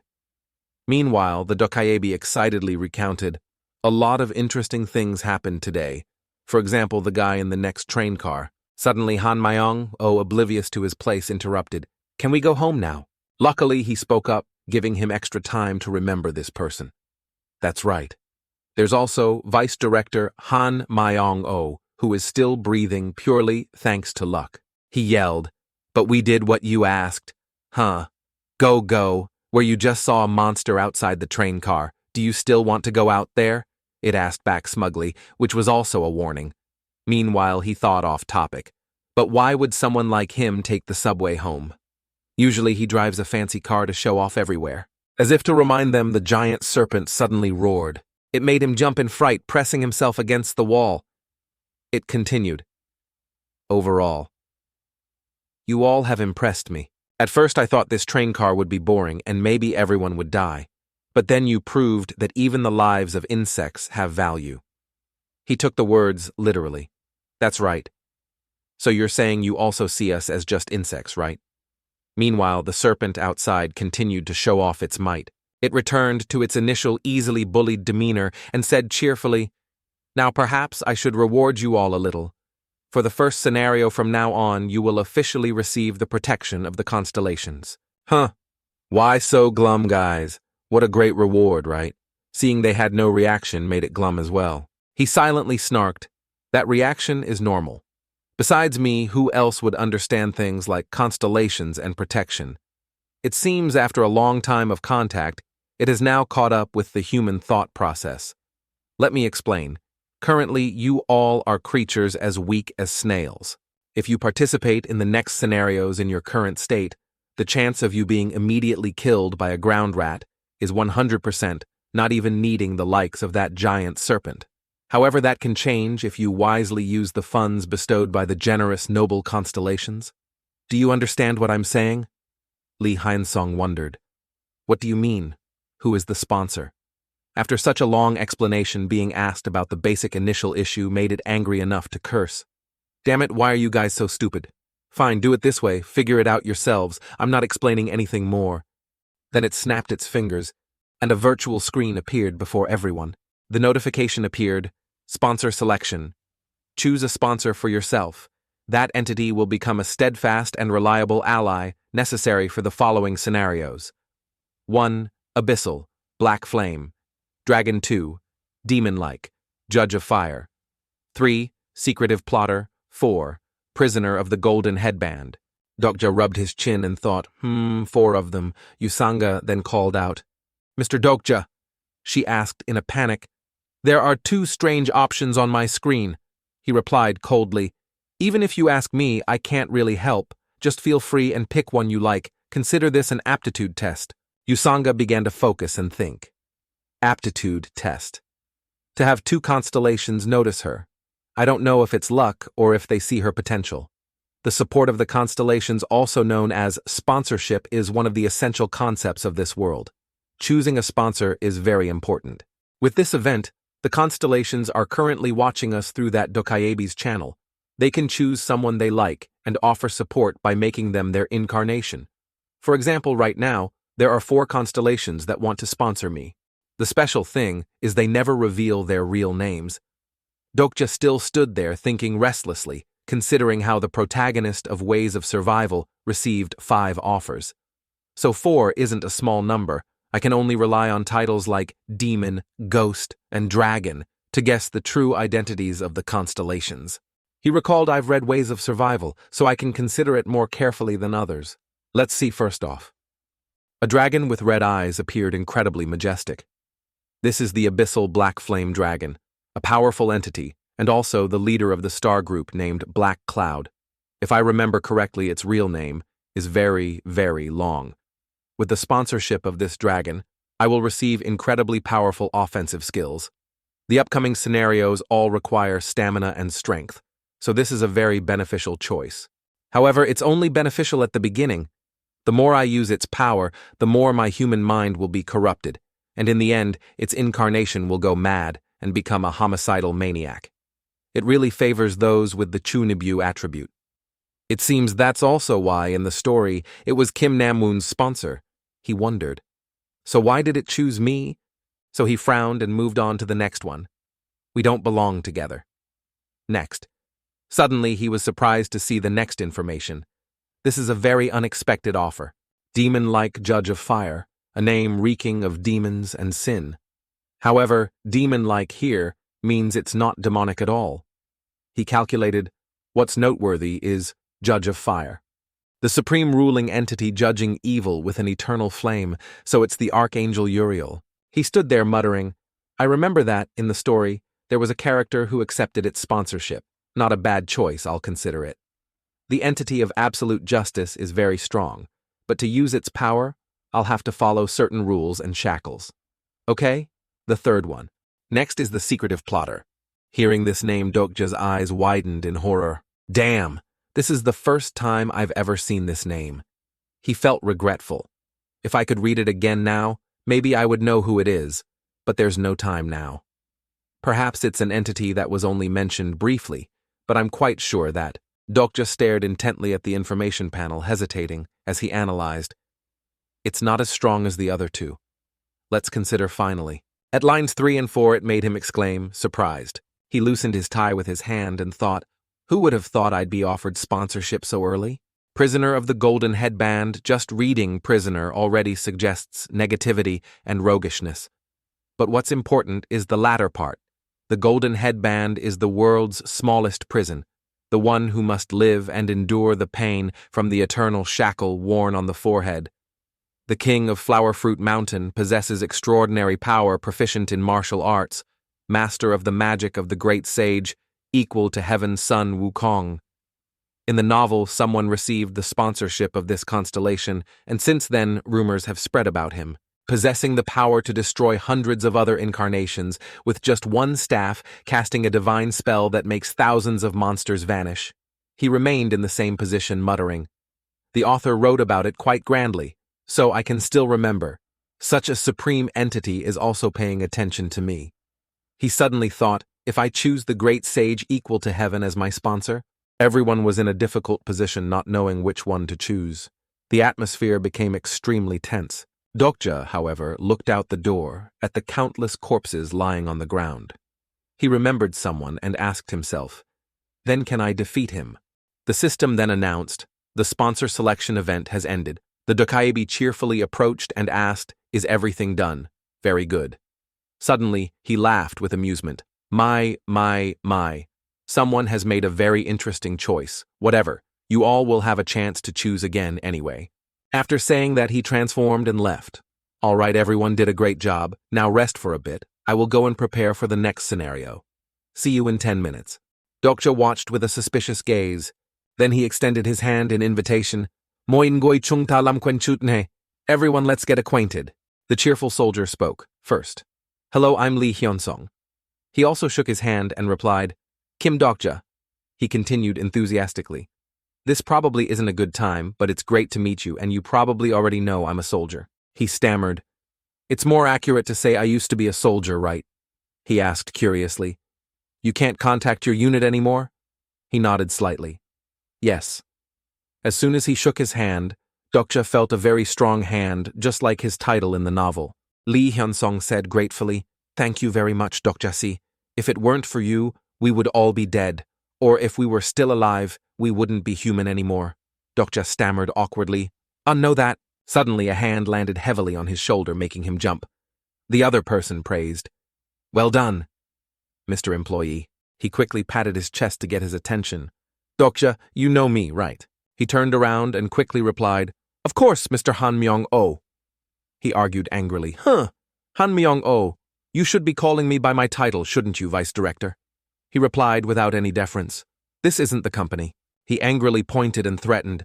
Hey, watch your mouth if you don't want to get fired. Do you want to play tough? Where are your manners? I haven't even mentioned what happened earlier. You know who I am yet. You didn't even give me a bug. You threw them around and made me search my ass off for them. Dokja said without any deference, Han Myung-oh, shut your mouth for me. It made him freeze in his tracks. Han Myung-oh's eyes widened in astonishment. What he then angrily explained, Do you really not understand the situation right now? Or should I have let that punk earlier punch you in the snout and kill you as he should have? It left him speechless. Looking at the monsters wreaking havoc outside, he asked, The company? Does our Minosoft company still exist while the world is collapsing? Dokja continued to enlighten the people present. Not just you. Everyone needs to wake up. What that Dokaebi said is no longer a joke. I'm sure you all are gradually understanding that everything that just happened is real. He said to them seriously, A game-like interface main scene. 1 life value takeaway. 1 or more lives. Main category. Difficulty. F. Time. Limit. 30 minutes. Reward. 300 coins. Failure means death, the status window as well as special skills. Isn't that clear enough? Hearing this, the atmosphere grew tense. No one could utter a word. Lee Hyun-song dazedly scratched his head and said, It's like a fantasy novel I read back in the military. It feels a bit surreal. This isn't a dream, right? Dokja stressed, 100%. Real. He asked curiously, Assuming you're right. What should we do? Now, do you have any ideas or plans, Dokja-si? The system then displayed a notification. The character Lee Hyun-song has started to trust you. Your understanding of the character Lee Hyun-song has increased. Dokja seriously replied, We need to get out of here. Hearing this nonsensical answer, everyone's eyes widened in helplessness. At this moment, the monsters outside were extremely aggressive. Han Myung-oh reacted sharply, asking, Hey, are you kidding me? Yusanga also objected, Dokja-si, I don't think so. Before she could finish, Lee Hyun-song interrupted, I know we need to act, but rushing out there isn't a good idea right now. Someone even voiced their concern. What if that Dokaebi kills us all? He listened and thought with a smile. He doesn't trust me that much yet, but slowly he'll come around. I will definitely get you on my team. The door behind them was suddenly being attacked with force, making everyone turn their attention in shock. Dokja's eyes widened as he thought, What's happening? Has the next scenario already begun? No, that Dokaebi isn't back yet. That means the person on the other side of the door is the sole survivor of Car 3707. A pair of strong legs was using all its strength to break the door. Dokja deduced the identity of that person is too obvious. His face showed a flicker of surprise that person is coming. In Car 3707, he saw everyone gathered at the back door, the protagonist of this story. Dokja looked at everyone and reminded them, I'm serious. We need to leave. Lee Hyun-song, standing opposite, asked in confusion. But before he could finish, Dokja cut him off. Because if not, everyone will die before the next scenario even begins. At this moment, the door was about to be broken down with black smoke billowing. Lee Hyun-song hesitated and asked, But we don't know if the person breaking the door is an enemy or an ally. Dokja replied, Think about it. A survivor. He killed everyone in that car. Do you still want to meet him? After this question, both Lee Hyun-song and Yusanga were dumbfounded and speechless. Only then did he actively shout, Let's find a way out. Yusanga tried to open many doors, but it was all in vain. This door won't open. Damn it. This one too. Dokja calmly analyzed because scenario 1 has ended. There's no more barrier, we just need to open the door. This side is broken too. When the enemy was close behind, Dokja tried to observe his surroundings out of 8 doors. There are 3 left to check. Please God, let at least one of them open. On this side, the back door is about to be destroyed by a mysterious force, making everyone jump in worry. Dokja gritted his teeth waiting for what would happen next. Suddenly Yusanga called out loudly, Dokja, see over here. They gathered, staring at a small gap. We have to open it. A sliver of light brought some hope, but after the incident it seemed to be damaged too. Lee Hyun-sung noticed the problem and said, "So it's broken too." Dokja optimistically interjected, "But with this gap, maybe we can use our strength to break it." He thought to himself, "I can use coins to increase my strength stat, just like I increased my constitution earlier, but doing so is too risky. What if later, I encounter situations that require coins, and I don't have any?" Suddenly he spoke, "Lee Hyun-sung, use your skill." He asked dazedly what the system immediately announced. "Special skill character profile has been activated." He still didn't understand, his eyes wide with surprise. "What do you mean?" The character information panel appeared. Name Lee Hyun-sung, age 28. Sponsoring Constellation Great Mountain Push. Special attribute, a soldier who often turns a blind eye to injustice. Special skill, mountain pushing level 1. Basic stats, Constitution. Level 8. Strength level 8. Agility. Level 7. Magic power. Level 5. Brief introduction. This character's basic stats are all at a decent level. Although he has turned his back on justice to survive, a constellation has noticed his potential. That will be a good opportunity to atone for himself. Dokja felt relieved. Luckily, his sponsoring constellation and attributes are the same as in the novel, he pretended to explain.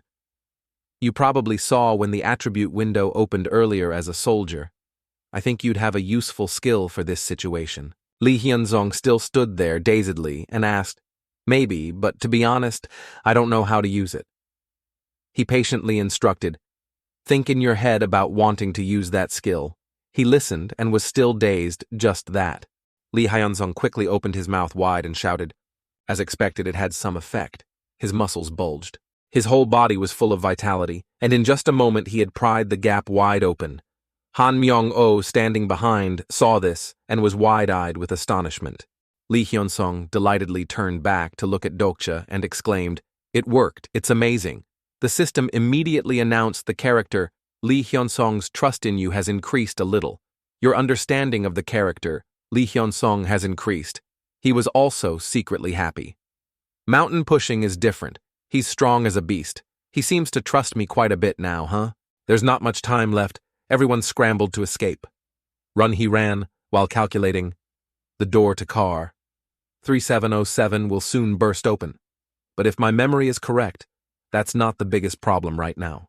Just then, a sinister voice echoed, "Oh my, I knew you guys would pull some stupid stunt." It was the Dokaebi. The Dokaebi was angry, its red eyes glaring in front of them. He gritted his teeth and reminded them, "Didn't I tell you earlier to stay on the train?" Sigh. "I haven't even finished preparing for the next scenario." Han Myung-oh panicked and held his head, blaming, "I knew it, that's why I said to just stay on the train." He continued, "Whatever what's done is done. Just consider yourselves lucky." At the same time, the system announced Scenario 2. The information screen appeared before them again, making everyone worried and rooted to the spot. The detailed content appeared. Scenario 2. Escape subcategory difficulty. E. Completion condition, cross the broken bridge and reach Oksu Station. Time limit, 20 minutes. Reward, 200 coins. Failure still remains a big question mark. Dokja broke out in a sweat, his expression extremely worried, just as I thought. Usanga carefully read the information, asking in confusion, "Dokja, it says here, it's a broken bridge, but this bridge is normal." He ran forward with all his might. He didn't forget to urge, "Don't think about anything. Just run. Hurry up." Usanga's discovery was not wrong. We left the train too early, so the bridge hasn't started to collapse yet. Current location to Oksu Station. But sooner or later it will collapse. You could say we're cheating, but this is the only way to complete the scenario. Everyone quickly ran after him. He thought to himself, at this rate, it's possible. Han Myung-oh suddenly stopped. He asked in alarm, what is that?" In front of them, a wave formed a violent whirlpool. The giant serpent rose powerfully from below. With its red eyes and massive body, it stared aggressively at Dokja's group.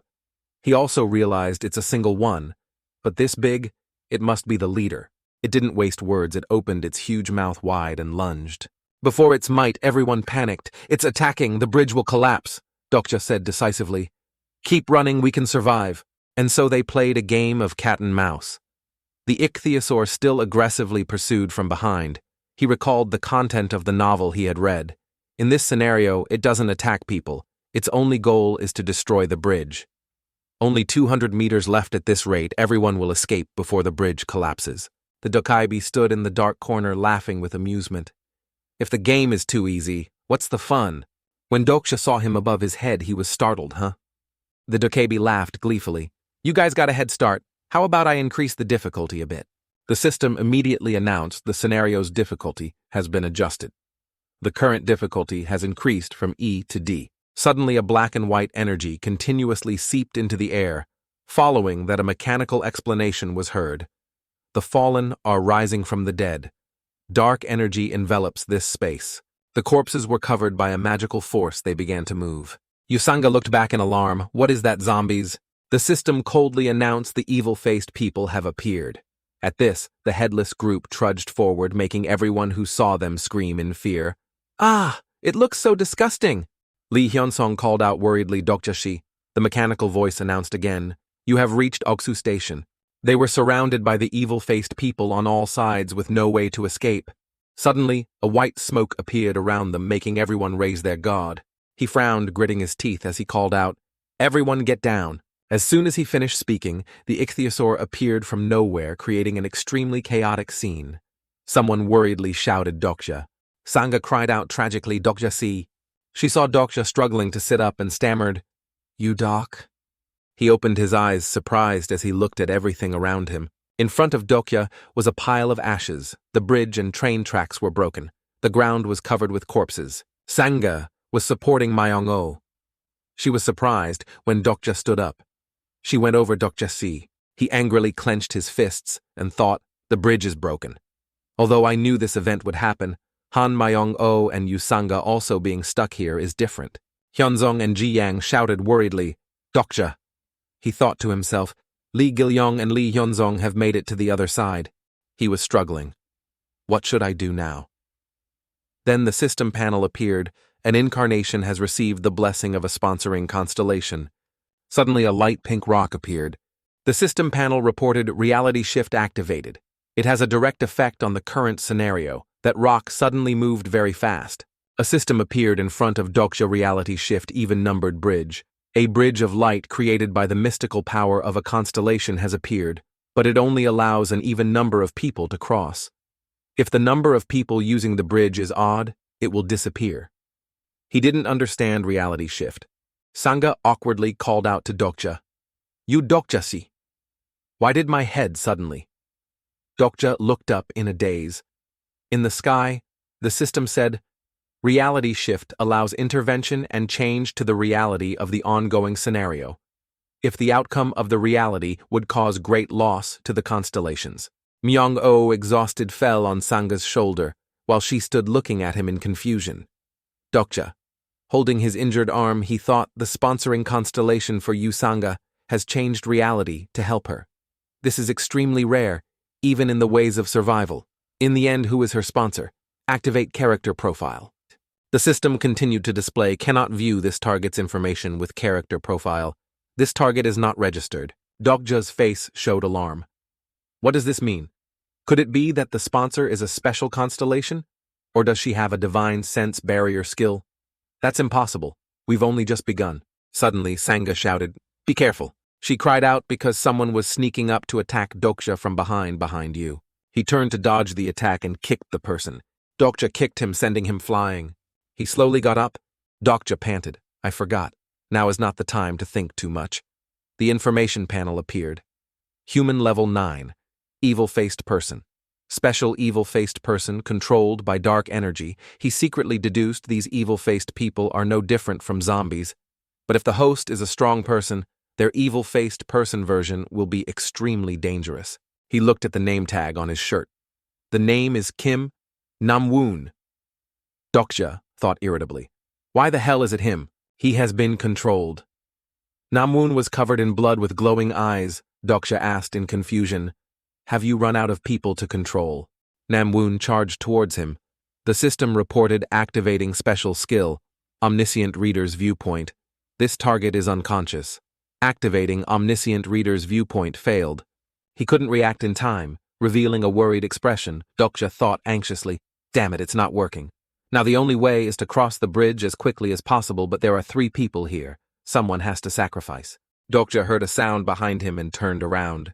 He saw Myongo grabbing Sanga. He froze looking at him while she screamed, calling for Dokja. Let me go now. He also stopped and looked at Dokja. Sanga cried out, Dokja-shi. Myongo carried her and ran while she shouted in confusion, Dokja-shi! He angrily couldn't believe his eyes. Seriously, that cheapskate Han Myongo. The system reported, the constellation, Hermit King of the Reclusive, feels you are too stupid and easily deceived. The constellation, Abyssal Black Flame Dragon, is impressed by your upcoming sacrifice. You have been sponsored 100 coins. Dokja looked at Sanga struggling and thought character profile. The system then said, cannot view this target's information with character profile. Dokja gritted his teeth and thought, he's running on one leg.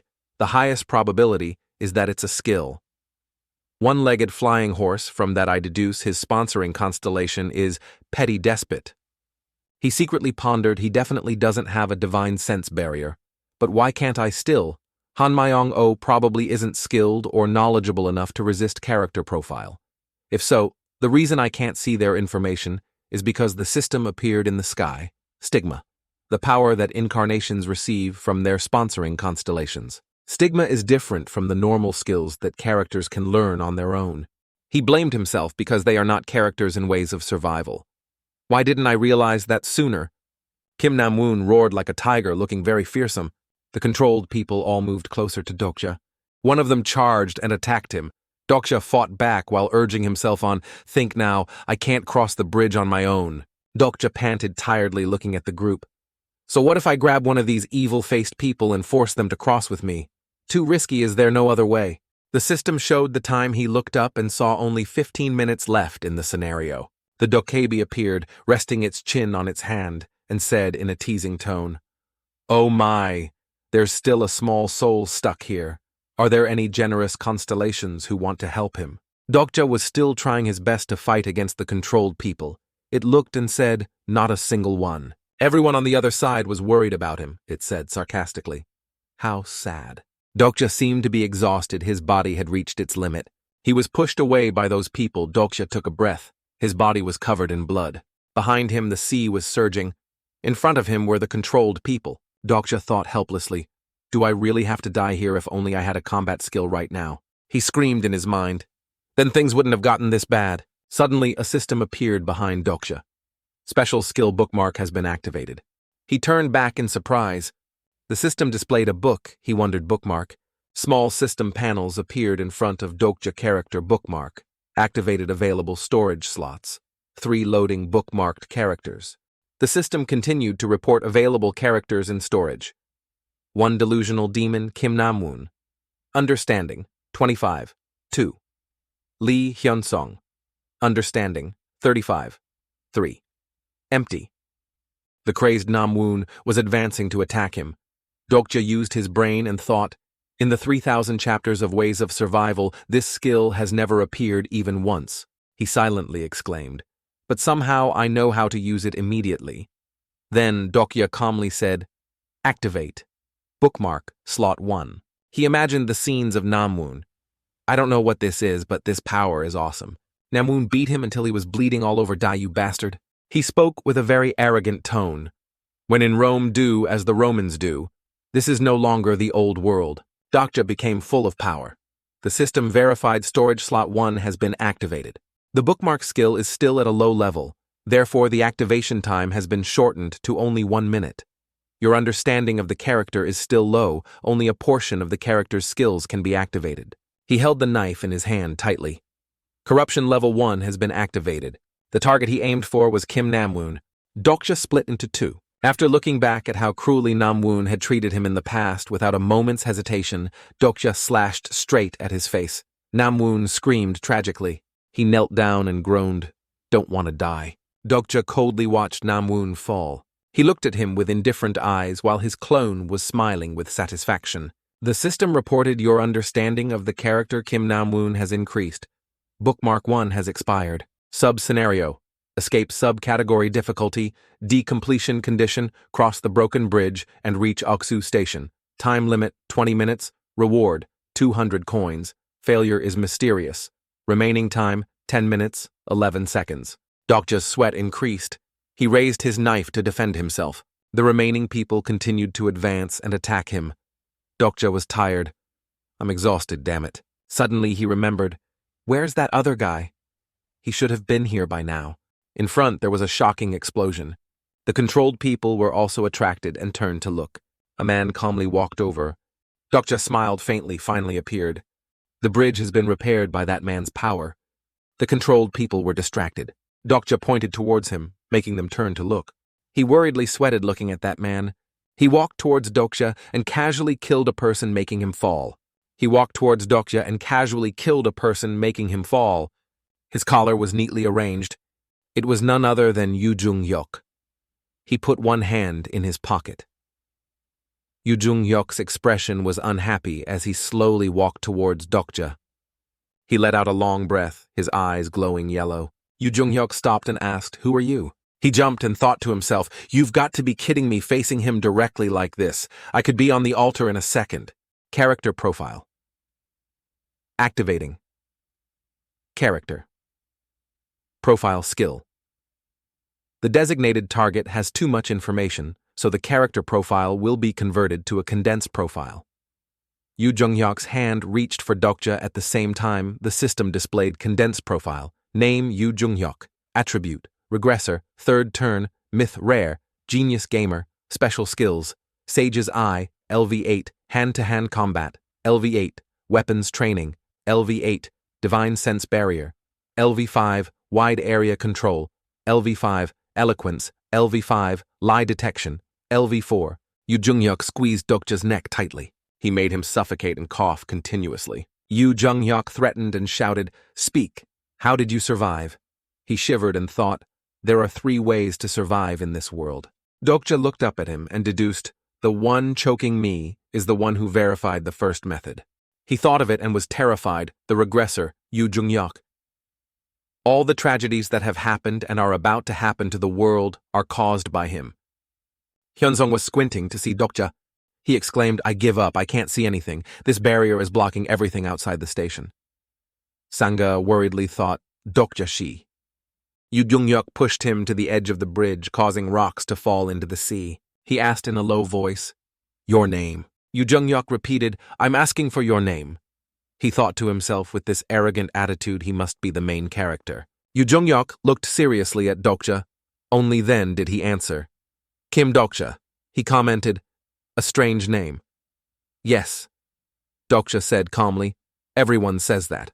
Suddenly Yu Jung-hyuk punched him in the stomach, making Dokja cough violently. Then he praised a pretty tough body. Yu Jung-hyuk said, "It seems you know how to use coins," he replied with difficulty. "You too."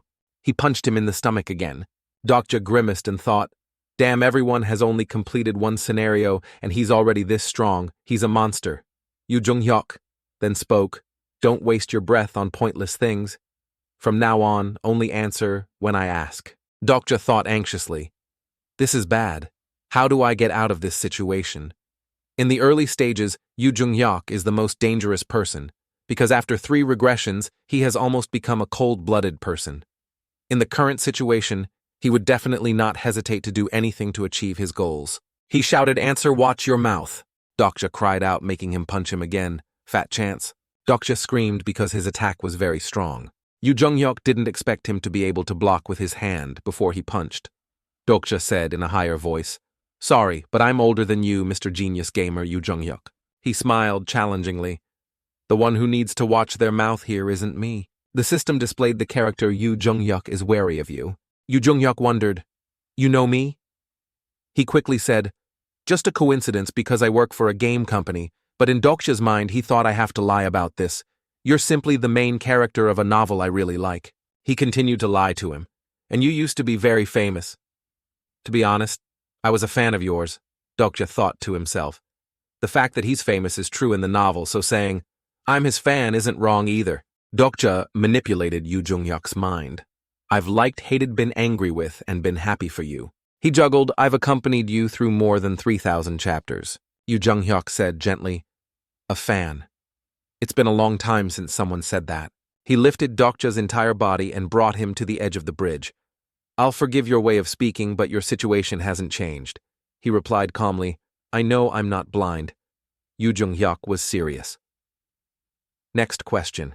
He asked in a higher voice, how did you survive the previous scenario Dokja thought I see? He asked, if I answer, will you let me go? Yu Jung-hyuk still choked him. We'll see. He thought he's lying. Dokja looked away and said to himself, I can tell just by looking at his face. Not to mention I've read everything about his life. Now what should I say to convince Mr. Gamer? The system panels reported your understanding of the character Yu Jung-hyuk has increased your understanding of the character. Yu Jung-hyuk was already at a very high level. Dokja looked at the system panel in surprise. You have met the requirements to activate the skill Omniscient Reader's Viewpoint. Do you want to activate the skill?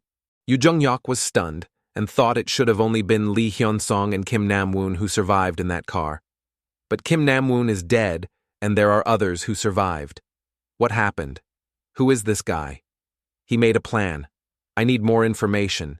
If he can really be an obstacle for me, then kill him. Dokja was still confused. What this is Yu Jung-hyuk's thoughts?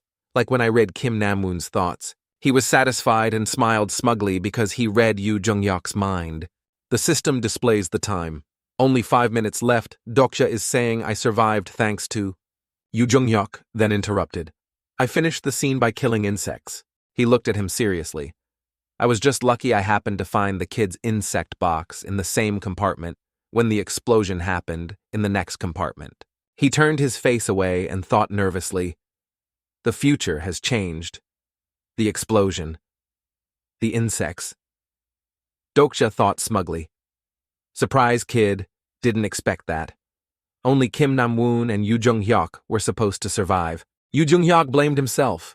It's because I was different from last time, creating an explosion and killing everyone inside. He kept thinking. But even so, there are still too many doubts. This guy is extremely calm. Ordinary people would be panicking. He adapts very well to this cruel world. Yu Jung-hyuk frowned nervously. There's a high chance he's the one who killed Kim Nam-woon, but that also means he's very dangerous. Dokja slowly said, So can you let me go? There's not much time left. Let's go to Oksu Station together, he replied awkwardly. No.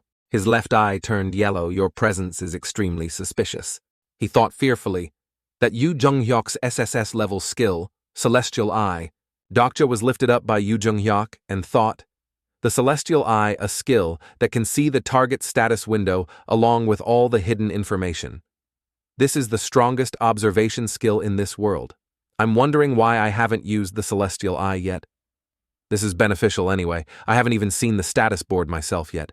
He secretly predicted it sees, so I should use this opportunity to learn more about myself. The system appeared again. Special skill, third wall, fourth wall. Detect special attack from Celestial Eye. Yu Jung-hyuk widened his eyes. What the hell? He suddenly lost his balance, making Dokja confused. Yu Jung-hyuk also didn't know what happened. What happened? The system announced, the fourth wall has successfully blocked the Celestial Eye. Many veins appeared on Yu Jung-hyuk's face. He was angry. You bastard, he shouted. Who the hell are you? Sub-scenario escape, subcategory difficulty. D. Completion condition. Cross the broken bridge and reach Oksu Station. Time limit, 20 minutes. Reward. 200 coins. Failure is mysterious. Remaining time, 10 minutes, 11 seconds. Time remaining 2 minutes, 14 seconds. The sky was beginning to have dawn. Dokja thought, who would have thought? I can even block the Sage Eye bookmarks. And now the fourth wall. Dokja flinched as he looked into Yu Jung-hyuk's eyes. He glared at him. Must kill him now, he stuttered. Yu Jung-hyuk, wait a minute. He thought confusedly, oh no, the situation is getting complicated now. He doesn't believe the lies anymore. Now I have to change the plan. He quickly said, that's right. Now you need a capable companion because you can't complete scene 46 alone, right? Yu Jung-hyuk was annoyed. How do you know that? Could you also be a regressor? He immediately replied, who I am isn't important. What's important is that I can also help you. He looked at Dokja fearsomely and thought, he's not a regressor, because if he was, it would be impossible for him to have hidden until now. So that means... He tried to stop him. Yu Jung-hyuk, I know a future you don't. Suddenly his eyes lit up. The system displayed. The character Yu Jung-hyuk has activated the skill Lie Detection. Lie Detection confirming your words are true. Yu Jung-hyuk thought in alarm. Impossible, is there another prophet besides Anna Croft in South Korea? The system reported prophet in ways of survival. This is the only attribute that allows a character to see the future and simultaneously possess the innate ability to neutralize lie detection. In reality, there is only one person who possesses the prophet attribute in ways of survival. Yu Jung-hyuk interrogated. Can you use future sight? Dokja was awkward. Something like that. He continued to ask. So you knew I would appear here? He said. Exactly. Yu Jung-hyuk squeezed his neck tightly. Yu Jung-hyuk, I know you have a special power, and you also have knowledge of the future, right? Dokja struggled to speak. However, the knowledge you have is not perfect. He thought a regressor is resurrected, returning to the starting point if he dies. Therefore, he has information about events that will happen, but if he uses them to change the present, then the future will also change. In other words, if the regressor doesn't repeat the exact same actions that happened in his previous life, the knowledge of the future he once knew is useless. Dokja asserted, Let me accompany you. I can make up for those shortcomings. Then he said to himself, A prophet is the perfect companion Yu Jung-hyuk needs, and I can play a similar role. He knew because he was the only reader of this story. Yu Jung-hyuk unhappily gritted his teeth and looked at him. He squeezed Dokja's neck even tighter and thought, Prophet, yes, very useful. Not just for Scenario 46, but also when I fight the Zarathustra bastards. But can I trust him? Yu Jung-hyuk tried to think. A companion. 50 seconds left to complete the scenario. The system reported 50 seconds left to complete the scenario. The system continued to announce 40 seconds left to complete the scenario. Suddenly, Yu Jung-hyuk spoke. All right, then you'll come with me. He pulled Dokja's collar, making him unable to react. Then Yu Jung-hyuk pulled him along and Dokja cried out, Wait, let go. A moment later, he stopped walking. The system displayed Reality Shift Even-Numbered Bridge. A bridge of light created by the mystical power of a constellation has appeared, but it only allows an even number of people to cross. If the number of people using the bridge is odd, it will disappear. Surrounding the two of them were the controlled zombies. Sanga worriedly exclaimed, What happened to Dokja-si? Hyunsong reassured, We can only wait. Yu Jung-hyuk coldly looked in another direction. His hand still pulled on Dokja's collar, making him uncomfortable. Dokja silently endured. At least I was saved. This regressor is as stubborn as in the story. What a bastard. The system displayed. Continuous stressful thoughts have made your spirit tired. Special skill. Omniscient reader's viewpoint has been deactivated. He thought nonchalantly, I've lost the ability to read minds. I wonder if it's a big deal. Dokja followed Yu Jung-hyuk and thought, But for now it's okay. I was able to convince Yu Jung-hyuk, and at the same time, cross the bridge. While they were walking, Yu Jung-hyuk suddenly turned back, surprising him. He spoke, I'll ask you one last question. He gripped Dokja's collar tightly. If you're really a prophet, then you must also know your own future, right? Suddenly, Yu Jung-hyuk lifted Dokja up, making him unable to react. He brought his body to the edge of the bridge, making Dokja worried. What the hell now? An ichthyosaur surged up from the sea. It made Dokja think I have a very bad feeling. Yu Jung-hyuk spoke, he noticed the ichthyosaur opening its mouth towards him. He let Dokja dangle and threatened, Will you let go or not? He thought irritably, this crazy bastard again. Dokja tried to console himself. I understand him better than anyone. The Yu Jung-hyuk I know would. Thinking this, he calmly spoke, surprising Yu Jung-hyuk. Before I answer, I have two things to say. Dokja tried not to be afraid, while he listened intently to him speak. Dokja tried not to be afraid, while he listened intently to him speak. From now on, you'd better behave properly with me. And second, I will cooperate with you only if you promise that you will cooperate with me too. Yu Jung-hyuk said in a low voice. Whatever, what is your answer? Dokja smiled a satisfied and cunning smile. Let go of me and get into the station, you arrogant bastard. Yu Jung-hyuk immediately let go of his shirt. It made Dokja fall without being able to react. He realized he was about to fall into the monster's mouth and screamed endlessly. Yu Jung-hyuk said profoundly, I believe you now.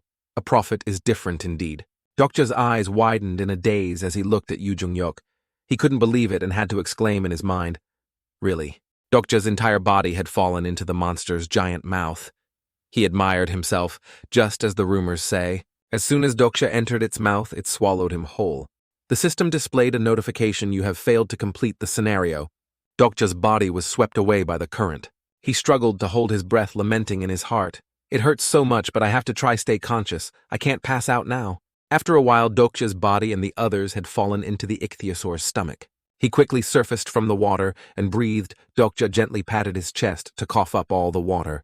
The water in here reached Dokja's chest.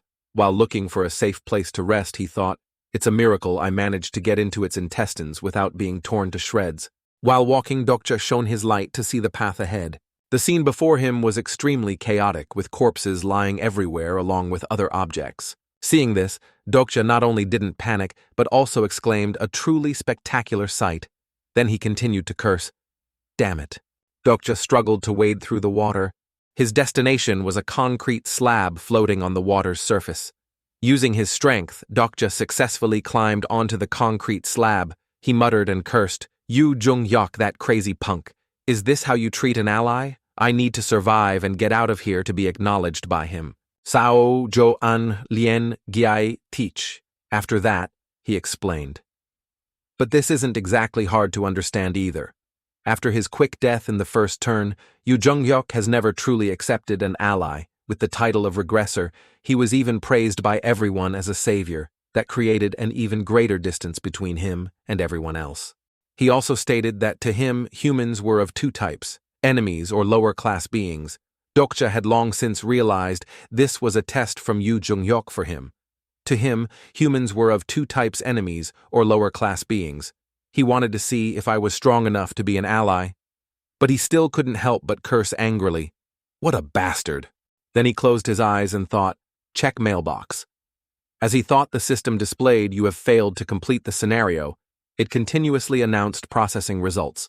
100 coins have been deducted for using the channel. The constellation, Prisoner of the Golden Headband, is satisfied with your excellent performance. You have been sponsored 100 coins. A constellation's comment appeared. The constellation, Abyssal Black Flame Dragon, agrees with your choices. You have been sponsored 100 coins. The constellation, Hermit King of the Reclusive, feels disappointed with your performance. Faced with these notifications, Dokja just sat and watched in silence. Outside, the ichthyosaur was moving, which caught his attention. It created a violent tremor in its stomach. Dokja immediately noticed the ichthyosaur is moving. He recalled the content of the novel. According to the ways of survival, they begin the process of secreting digestive acid for food. 3 hours after swallowing something. From the information in the novel, he also understood the current situation, meaning he didn't have much time left. A sudden voice echoed, "This poor little soul seems to be getting unluckier and unluckier. Huh. But it's also very interesting." Dokja reflexively turned to look. That voice belonged to the Dokaibi. It slowly appeared in midair. Seeing that, he asked curiously, "Dokaibi?" It nodded, "Yes, it's me. You seem quite calm, huh?" Dokja looks at Dokaibi, said, "Because I'm waiting you, huh?" Dokja didn't answer immediately, but thought, "Just wait. Yu Jung-hyuk." After that, Dokja set a goal for himself. "This test, I won't just pass it, I will even become as strong as you." He became excited. "Then you will have no other choice." Meanwhile, Yu Jung-hyuk outside was watching the ichthyosaur. Dokja continued. Besides acknowledging me as an ally while he stood silently, the Dokaibi next to him asked, "So you knew I would appear?" Yu Jung-hyuk had just left as well. He spoke. "Yes, you came to collect my coins." The Dokaibi's body emitted light. It calmly asked Dokja, "And why should I do that?" He answered knowingly, "That's the price to pay for not completing the scenario." The Dokaibi didn't reply but asked Dokja back, "I thought you would have to pay with your life." Thanks to his knowledge, Dokja refuted fluently.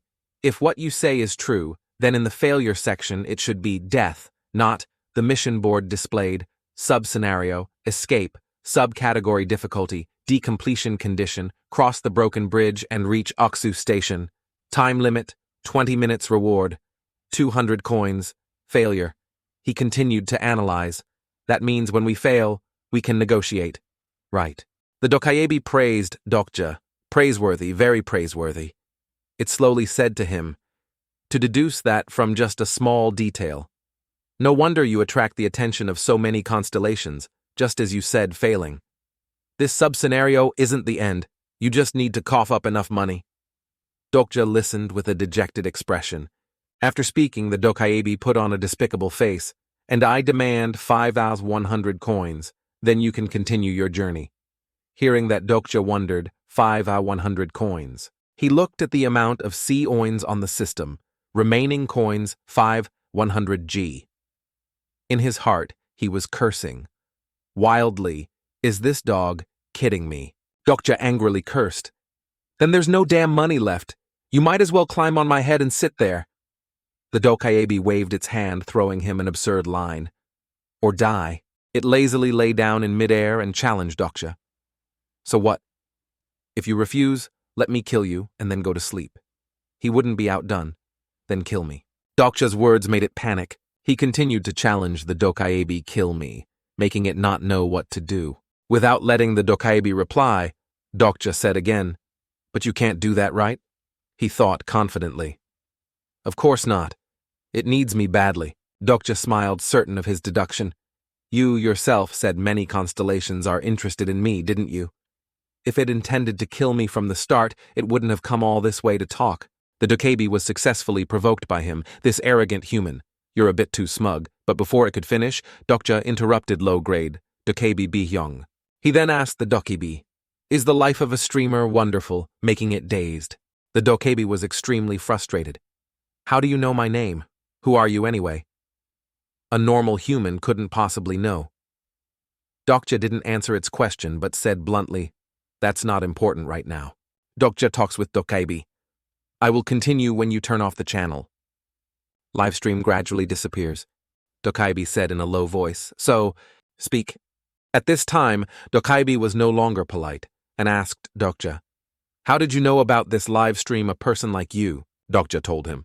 That doesn't matter right now. He offered a temptation, Bihyung. You want to become the Dokaebi king, right? Hearing that the Dokaebi was utterly stunned. You know that too. Dokja interrupted again.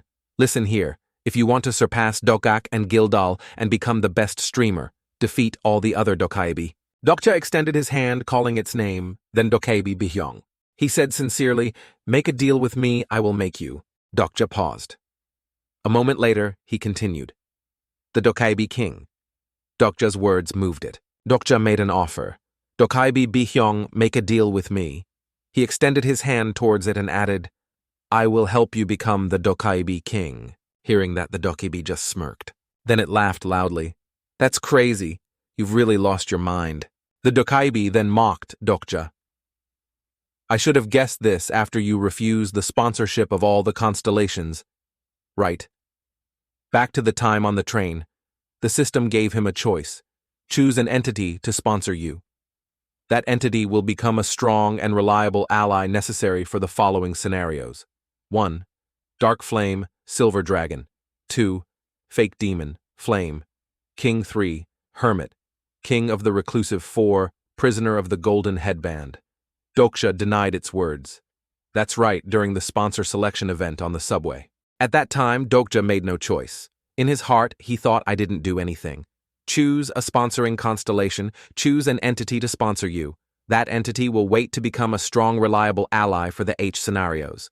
1. Dark Flame, Silver, Dragon 2, Fake Demon, Flame, King 3, Hermit King of the Reclusive 4, Prisoner of the Golden Headband. The Dokaebi said curiously, The reason you know about the streaming system is still a mystery. It hovered in midair and continued, But in short, I can't accept this offer. Unlike the constellations, I can't sponsor you. Dokja just calmly said, hasty again.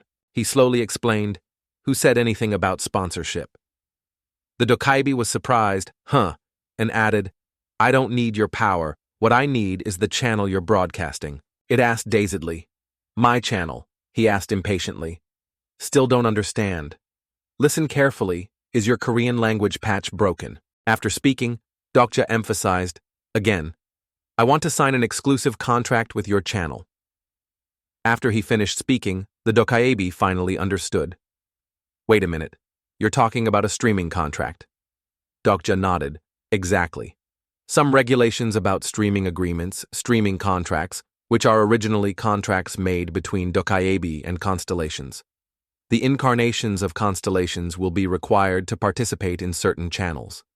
The dokaebi managing that channel will receive a portion of the money earned by the incarnations in the contract when they perform scenarios.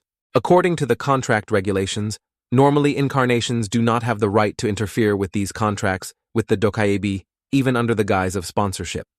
Sponsorship is just a euphemism for the fact that incarnations are slaves of the sponsoring constellation. The dokaebi smirked. It's getting more and more humorous. The dokaebi's face became ferocious. It asked Dokja with amusement, "A small, weak human wants to make a streaming contract with me. You who don't even have a sponsoring constellation." He still replied calmly, "It's because I don't have a sponsor that this deal is valuable." The dokaebi wondered what Dokja asked it back. Why do you think a constellation would watch a streaming channel? Some information about subscribers. The subscribers of the streaming system basically consist of two groups. They are divided into two sides with different interests. Left, the first group are entities seeking entertainment. They need to watch something interesting. On the other side, right? And the other group consists of those seeking incarnations. They want to sponsor whom they consider worthy. Dokja provided some knowledge to it. You need to satisfy the needs of at least one group to have a relatively large audience. Either make the scenarios interesting with a good script and engaging plot, or have talented people that make them want to invest. But the dokaebi didn't let his words enter its ears. It asked impatiently, all right, a lot of things, but so what?" Dokja then teased it. "Do you really still not understand? At this rate, when will you increase the number of viewers to 3 digits? The dokaebi said arrogantly. "Shut up. Answer my question now." Dokja tried to convince the dokaebi. "How about this? I'll help your channel satisfy both groups of viewers," but it said disdainfully, "Nonsense." Dokja didn't mind the dokaebi's words. He got to the point. No matter how interesting an incarnation is, those seeking incarnations will leave the channel after their sponsorship is accepted. But on the contrary, what if that small human doesn't accept sponsorship from anyone? Hearing Dokja's information, it was so surprised it couldn't speak. Seeing the dokaebi's expression, he started to entice it. And what if even without being sponsored by anyone, he can still become superior and stronger than those with sponsorship? The dokaebi sternly asked him, "Wait a minute, that's the reason you didn't accept any?" Dokja immediately replied, "That's right." He didn't forget to remind the dokaebi, "I bet the constellations up there are screaming like crazy, demanding you reopen the channel," making it jump in surprise. Dokja was on one side muttering, "They are extremely curious, wanting to know who this person who dares to challenge a regressor is. Asking questions like, does he really know the future? Then why did he have to be swallowed by the ichthyosaur? Is he really a prophet?" The dokaebi awkwardly opened the system. "Shut up." It even scolded him, "You're just stop bullshitting. A weak human can't possibly defeat the power of the constellations. Stop bullshitting. A weak human can't possibly defeat the power of the constellations." Dokja, on the other hand, replied comfortably, "No, you're the one who needs to shut up. Like I said, you can't kill me either. So the best choice right now is to cooperate with me, and I will help you become king." The dokaebi couldn't believe what it was seeing. Dokja knew he had predicted correctly. He smiled. It couldn't accept this, and tried to change the subject. "Anyway, let's deal with your failure first. Pay me 5 100 coins, and then—" He asked innocently, "What, who failed?" Dokja slowly stood up. He said cryptically, "I have completed." When he was standing steadily, Dokja continued, "The conditions." He casually reminded the dokaebi in its confusion, "Now reopen the channel." Dokja pointed to the sky, speaking confidently. Everything is about to begin. In the night sky, a series of meteors were free-falling to the ground. In the nearby river, a school of ichthyosaurs swam back and forth in this place. One of them slightly opened its mouth. It suddenly rose from the water and roared angrily. Inside the ichthyosaur's stomach, a waterspout formed. The current was pulled into the waterspout, carrying the body of a deceased person.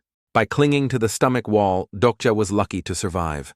Although his body had reached its limit, his 2 eyes were still focused in one direction, where Dokja was clinging to the urchin's spines, stuck in the ichthyosaur's stomach.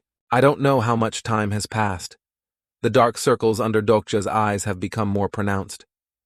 He wondered, How much time has passed? The fatigue made his will waver. Can I really get through this? In his delirium, Doksha muttered, I'm just a normal reader.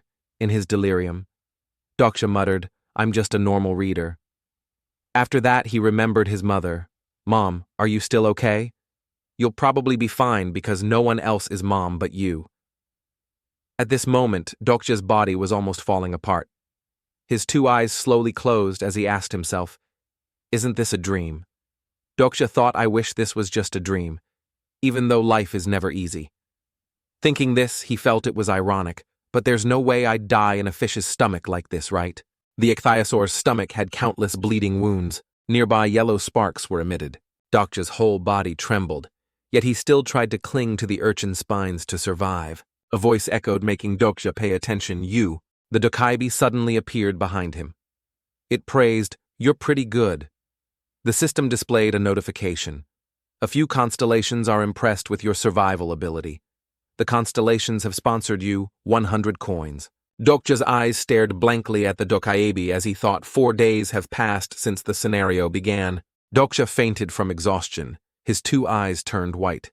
The Dokaibi was still on one side, muttering, I really didn't expect you to use it to stab into the digestive tract of a sea monster. Doksha fainted from exhaustion. His eyes rolled back, and the Dokaibi was still nagging on the side. I really didn't know sea urchin spines could be used in this way. Truly surprising. His whole body lost balance and fell, leaving it wide-eyed in astonishment. Outside, the ichthyosaur had died at some point. The system screen displayed, The hidden scenario has ended. You have been awarded 9,000 coins. You are the first to successfully hunt a 7th-grade sea monster. You are awarded a completion bonus of 1,000 coins. After a moment's rest, Doksha gradually regained his strength. He shouted joyfully, I'm alive! The Dokaibi began to explain about the sea urchin spines. Sea urchins are coastal creatures considered food for other sea monsters. The system displayed item sharpstone sea, urchin spine, stock, 17, price 100 coins. It continued to explain. Normally, these spines are sprinkled onto the epidermis of the prey, gradually causing the prey to wither and die from depletion. The Dokaibi flew close to the sea urchin spine stuck in the stomach. It seemed quite surprised. I never expected you to use it to pierce the sea monster's digestive tract. The screen announced the comments from the constellations. A few constellations are laughing in satisfaction for guessing correctly. A few constellations have finally understood your plan. Some constellations are feeling dissatisfied because you didn't inform them beforehand. As soon as it saw Doksha sit up, the Dokaibi flew over to support him. It said, I also didn't know about the mucus of the hammer seahorse. It can neutralize the effects of the ichthyosaur's digestive fluids. The system showed, item hammer seahorse mucus stock, 124, price 100 coins. Hearing the Dokaibi, Doksha immediately explained before attacking with the sea urchin spines. I coated all the spines, my body, and my clothes with hammer seahorse mucus. He also recounted how he survived inside the ichthyosaur's stomach. The sea urchin spines pierce the digestive fluid ducts, causing the ichthyosaur to continuously secrete fluid. While Doksha was absorbing the ichthyosaur's fluid, the system announced, You have leveled up your stamina by absorbing the ichthyosaur's power.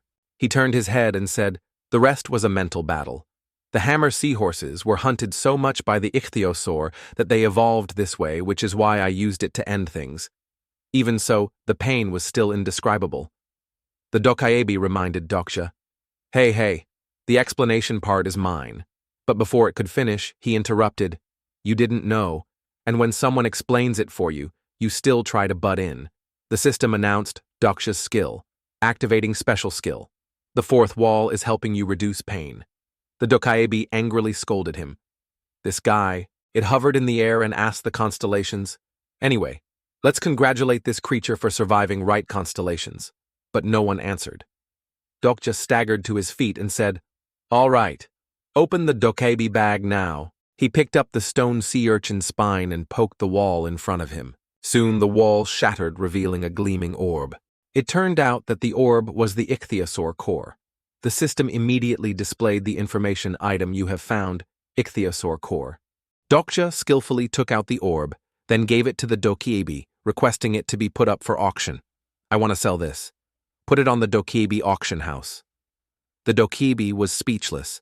This guy really, how does he even know about this? Dokja even reminded it. The item for exchange must be a broken faith. The dokebi asked him, "Where am I supposed to dig that up from?" Dokja wanted to add a few more requests. "Also, I want to buy," but it cut him off. "Wait, hold on a moment." Then the dokebi put on a cute expression to flatter them. "Dear Constellations, the next scenario will proceed after a short commercial break, leaving Dokja dumbfounded. The system displayed an agreement. Stream Contract 1 Incarnation. Kim Dokja Party A will sign an exclusive contract with the Dokebi Bihyung Party B until all scenarios end, or until he dies. 2. Incarnation Kim Dokja Party A is not allowed to choose a sponsor constellation until all scenarios end, or when he dies. 3. Incarnation Kim Dokja Party A is only allowed to operate on the channel of Dokebi Bihyung Party. B4. Incarnation Kim Dokja Party A and Dokebi Bihyung Party B will share the profits gained from the stream contract.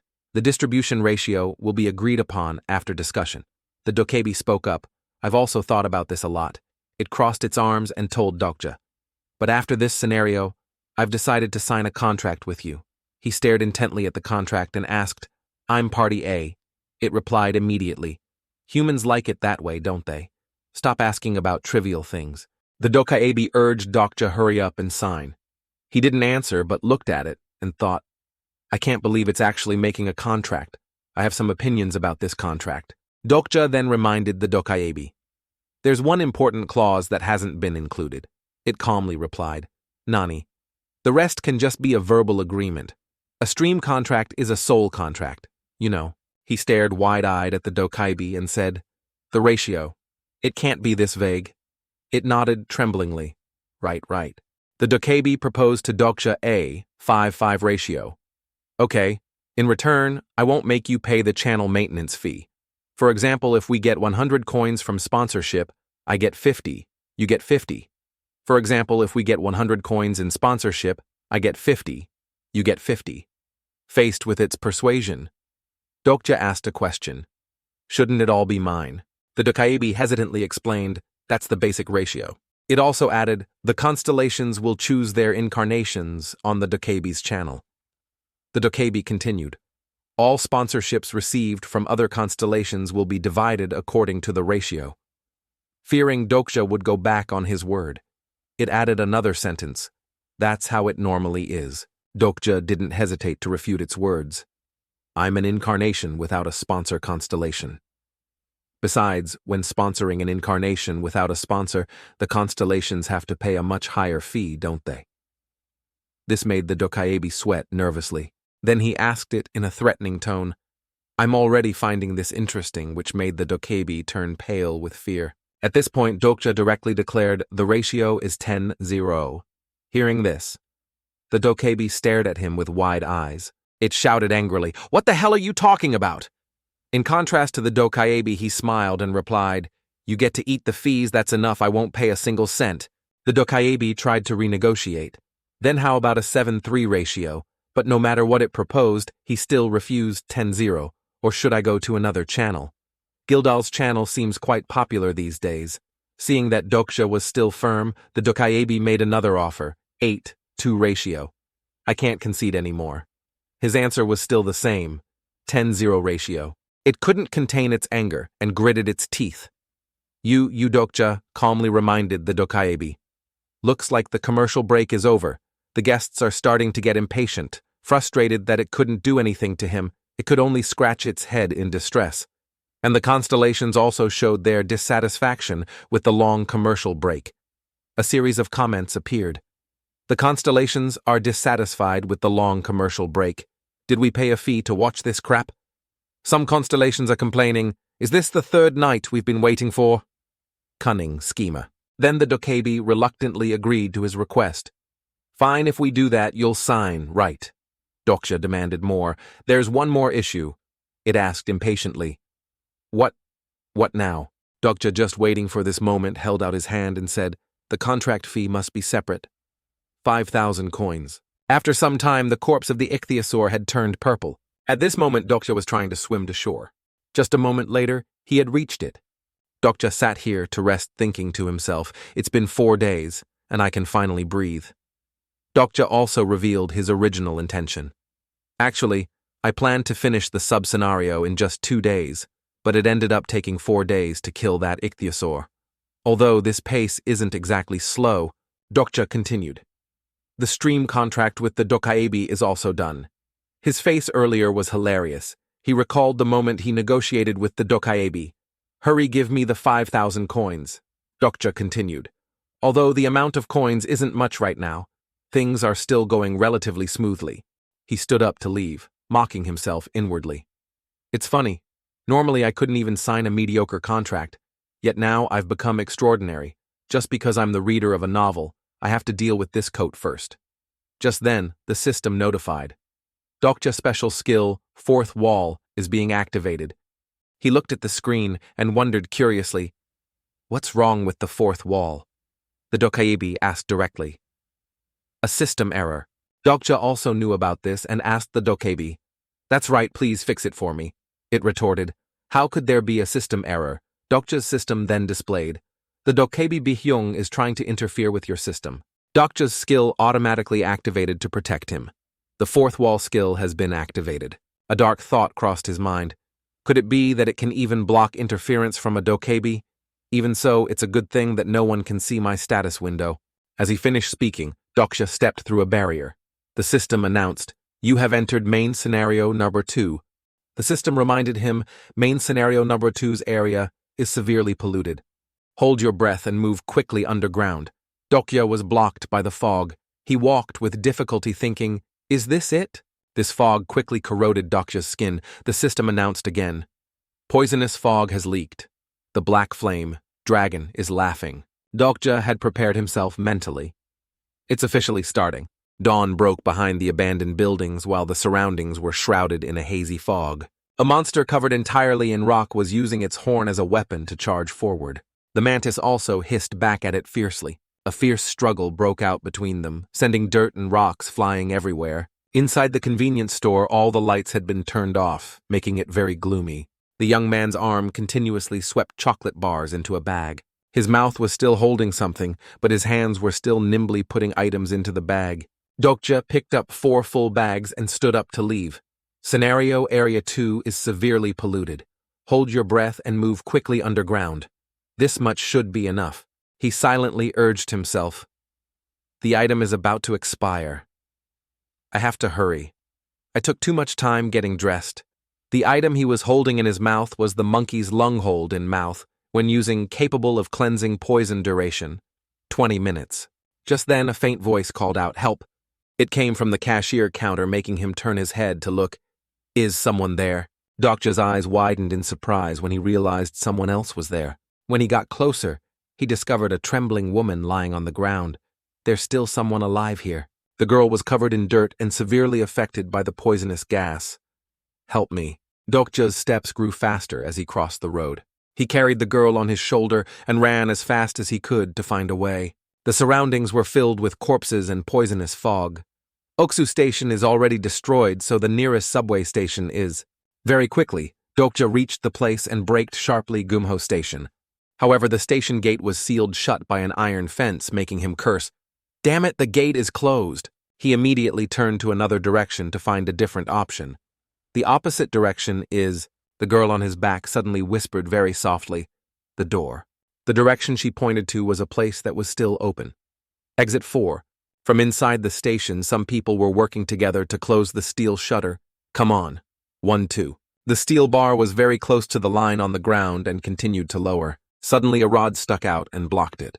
The person inside exclaimed in panic, What's going on, damn it? Dokja from the outside ordered them, leaving them stunned.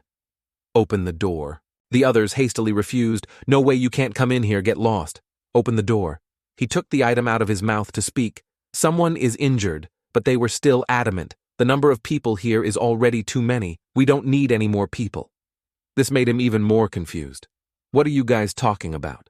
Dokja put the item back in his mouth and wondered, how strange the number of people is already too many, not accepting more. Was there a situation like this in the novel? Then he grabbed the rod he used to block the door. One swift pull lifted the shutter, making those people scream. For some unknown reason, they urged each other to turn and run inside.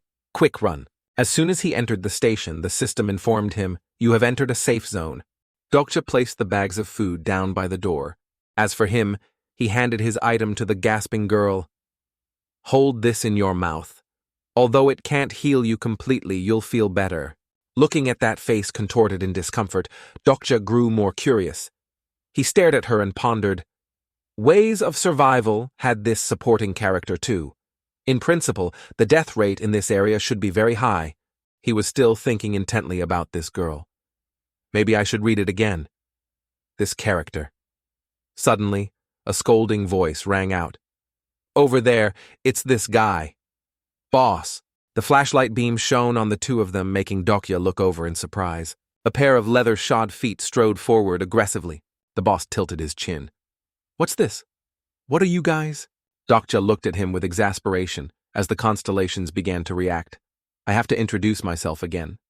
The prisoner of the Golden Headband constellation is frowning at the appearance of the uninvited guest. But he replied politely, Kim Dokja." He suddenly asked again, "Your name is Kim Dokja?" He affirmed with certainty, "That's right." The thug opened his mouth wide and said loudly, "That's not what I meant. What the hell are you doing here?" His underling suddenly exclaimed, "That girl." The girl had started to come around by now, but was still very weak. "She's the daughter of the minor group. She's the one who came back with Nohyuk, right? That..." The thug looked at his underling with a frown, but then he switched to a cunning smile. "So that's how it is. You're a cute little brat, aren't you? Daring to do this without my permission." Dokja's thoughts appeared. Post-apocalyptic genres often feature dangerous gangs like this. That group of people started whispering amongst themselves. "Sorry, boss. Cheolsu, I should have told you earlier." As for him, he was bewildered. "Cheolsu. There's this character too. So many things are appearing that are different from the details I remember in the novel." Dokja was still lost in his own thoughts. Even though I've imagined the apocalypse with the rise of criminals many times, but experiencing it in reality, the trope feels old as dirt. Sooner or later, the thug's eyes landed on his bag of items. "What's that, boss?" "It looks like food." Cheolsu glared threateningly at him. "Leave the food and get lost. Do that, and I'll spare your life." Dokja wasn't afraid of him, but was only concerned with the unfolding plot. A cliched character, the storyline isn't progressing very well. The messages started flooding in. The prisoner of the Golden Headband constellation is angry at the appearance of this riffraff. The abyssal black flame dragon constellation is enraged by the injustice before it. He also picked up the iron bar from the ground. A bonus scenario has been activated at the request of the constellations. It's not that I wanted this. Cheolsu still looked down on him. "It seems you don't want to leave." He stood up and silently prayed for them. "You pitiful people, but you brought this upon yourselves. The abyssal black flame dragon constellation is greatly looking forward to how you'll handle this." The boss slammed his brass-knuckled fists together, creating sparks.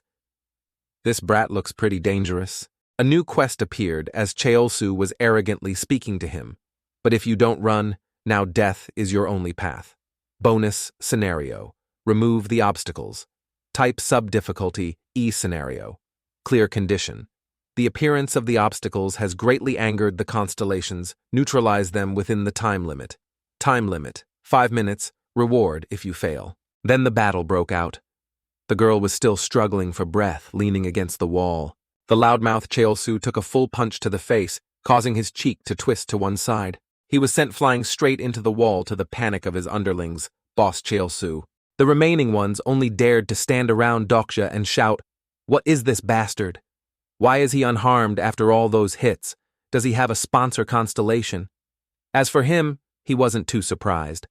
My current levels in stamina, strength, and agility create a huge difference in combat power with these small fries. He thought to himself, my current stamina level is 33, but these guys have single-digit stats. The other guys lay flat, their faces bruised all over. Damn it, I can't move. The lowlife bastard aimed for the legs, boss. Dokja held the iron rod and walked in front of Cheolsu. Even if he receives protection from the constellations, he now looks completely miserable facing him. It's impossible to make up for such a huge gap. Character information name, Bang Cheolsu. age 34, sponsor. Constellation, delusion demon, special attribute, general private group leader, special skills, thrash, LV2, lie, LV2, threaten, LV1, overall. Stats, stamina, LV6, strength, LV7, agility, LV6, magic power, LV2. Summary. A common soldier who was lucky to receive the protection of a constellation often boasts about his fighting abilities. Dokja suddenly saw a rather strange line of information on the system panel. Sponsor constellation, delusion demon. Why would this guy choose this kind of sponsor constellation?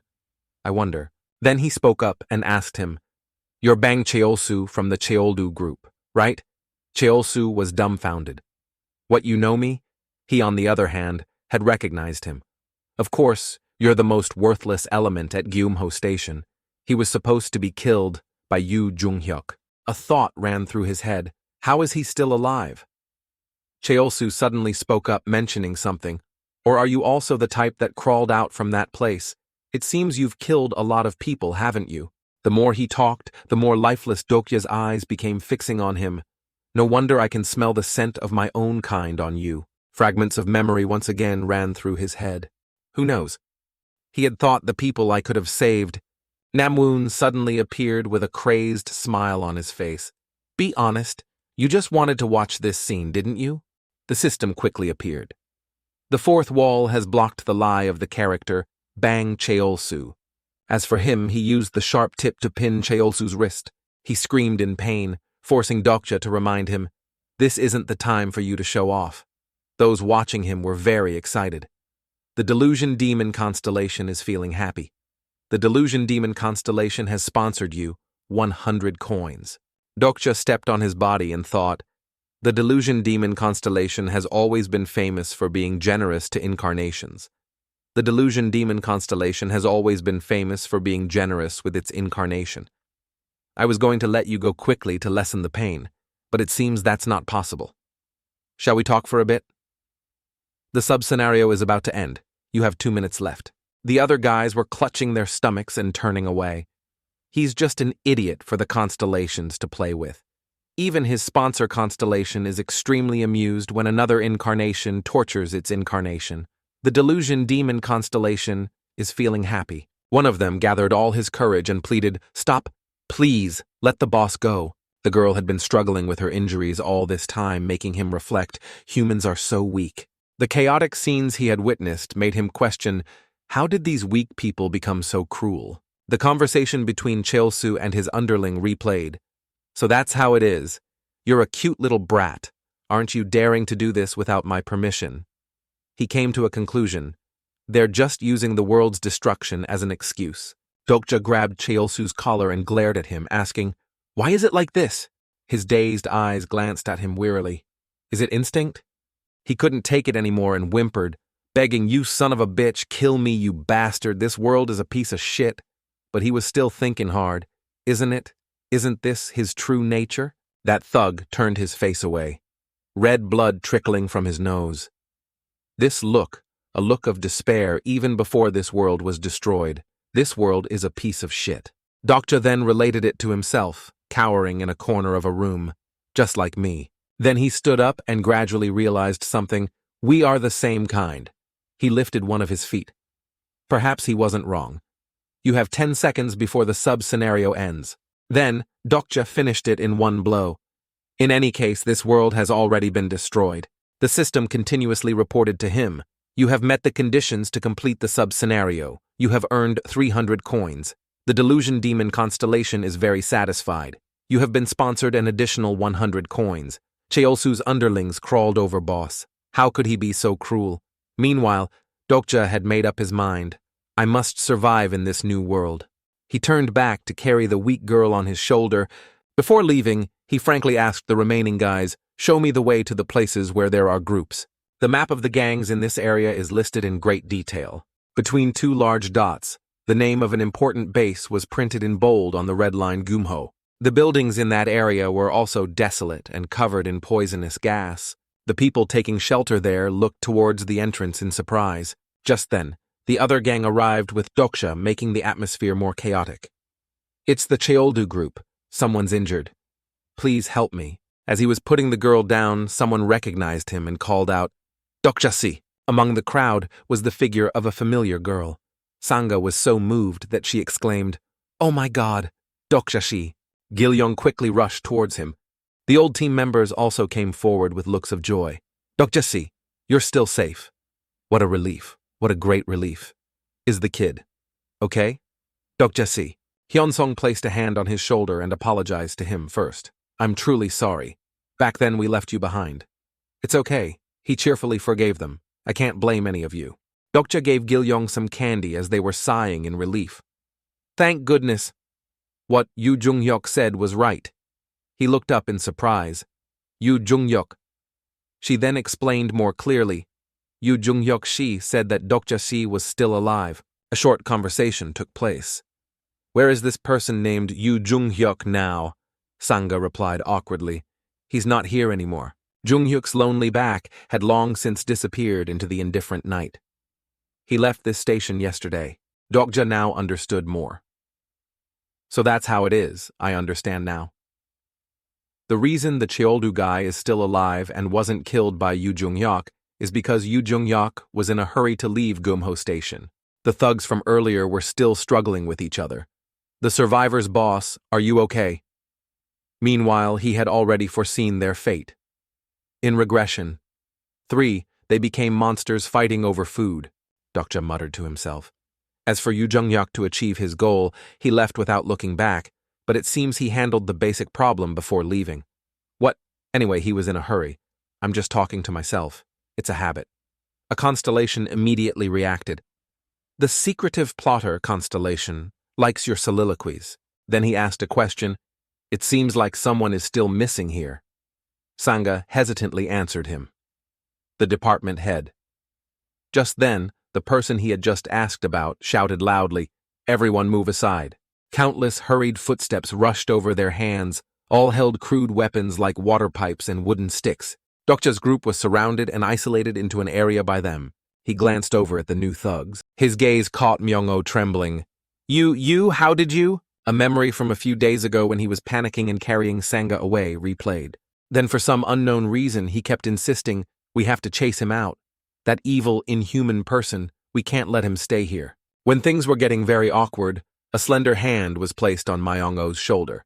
"Sir, we should be polite. We are all survivors together. Why do we need to do this?" That young man gave a friendly smile. "Nice to meet you. You're a newcomer, right? May I ask your name?" He smiled and introduced himself. "I am Cheon Inho. He still had the bags of food hanging from his hand and shook hands with him. "I've heard this name somewhere before. I am Kim Dokja. This guy has a sponsor constellation. He must be the leader here." He carefully gripped the iron rod. "It seems the Cheoldu group is also under his command. They probably won't leave me alone." Just then, Cheon Inho continued. "I've heard everything from everyone." The words he spoke were not what he had expected. "You fought monsters and saved members of my group." "What?" That guy raised his hand and announced to everyone around. "Everyone look. Our brave new member has brought food." They looked at him with craving eyes. "It's food." Those consumed by hunger shouted sounds of joy amidst his smugness. "It's food, food!" Cheon Inho gave another friendly welcome. "Welcome to Gumho Station, Dokja." Dokja secretly clenched his fist to restrain himself. This bastard! So this is the reason he came here. The secretive plotter constellation is feeling very excited. The nearby convenience store vending machine was also empty. Currently, there are a total of 86 people at Gumho Station. If we include Dokja-si, that's 87 people. He sighed. So few people are still alive. Hyunsong then explained clearly, when the scenario occurred, only those in the vicinity of the station and those on the subway survived. His face turned sad, and he didn't dare to finish his sentence. Perhaps from the very first scenario some people stepped on the lives of others to survive. Dokja understood the meaning himself. Everyone here is a murderer. Hyunsong continued to tell him, currently Gumho Station is divided into two factions, the major faction and the minor faction. First is the major faction. Myung-oh tried his best to reassure the members, "Everyone please trust me. Our chairman is working very hard so that all of us can survive in this place." They also believed him. as expected of the youngest son of the Han Kuk group. On the other hand, in the minor faction, those people were all in a state of starvation. "Mom, I'm so hungry. Just a little longer, sweetie. The rescue team will be here soon." The empty words rang out again. "Everything will be fine. The government will definitely not abandon us." Nearly 100 murderers gathered together are also divided into the weak and the strong. Everyone thinks this is natural, the law of life. And in the present, Cheon In-ho praised Myung-oh as if it were true. "You're absolutely right. Everyone, let's not lose hope." He continued to say similar things. "We all of us can survive." The food from before had been finished and thrown into the trash. The distribution of food is being decided by the major faction. Food is becoming more and more scarce, which is why they are trying to send some members to the surface to find food. They recounted to him, "Hui Won-si, who went with us, was one of those chosen." Dokja didn't understand what they meant. Hui Won-si. Sanga sat down next to the girl and answered for her. "That's the name of the girl that Dokja-si saved and brought here." Hui Won's eyes were still tightly shut in discomfort. Actually, besides Hui Won-si, a few other people also had to go to the surface, but only those from the minor faction couldn't return. Dokja suddenly asked Hyun-sung a question. "Why is Lee Hyun-sung-si still in this faction? You must have received an invitation too. Everyone sways with the wind." He hesitated at first. "That is..." The young man was silent for a moment before he could continue. "It's just that I thought I had to do it." His emotions were also very chaotic, but it was enough for him to realize one thing. "I don't know about all this morality or ethics, but I always felt that I shouldn't be on that side. Perhaps until now, I've just been a hypocrite." Dokja walked over and lightly touched his chest. Then he encouraged him with a very meaningful sentence. "Hypocritical morality is still morality. Never forget that." He was moved, and his eyes welled up with tears. "Dokja-si." But someone interrupted them. Kim Dokja. They both stopped their conversation and looked towards Cheon In-ho. "There are things that one is forced to do, but that doesn't mean it never happened." He had proposed to him. "Can we talk for a moment?" Right at the moment, Dokja was telling himself a cruel phenomenon, but it must not be forgotten. Sanga Gilyong and Hui Won were seated next to each other holding 2 bags of food. Meanwhile, Cheon In-ho was negotiating. "I'll be frank." He uttered a sentence. "Join our faction." Dokja wasn't too surprised, I knew it. Cheon In-ho began to persuade him sweetly. "With your abilities, I will give you a worthy position. Let's lead this group together." But he asked coldly, "What if I refuse?" The smile on his lips faltered, although his tone was the same. A kind of hatred slowly formed in his eyes. "Refuse? You're really interesting. I never thought that would happen."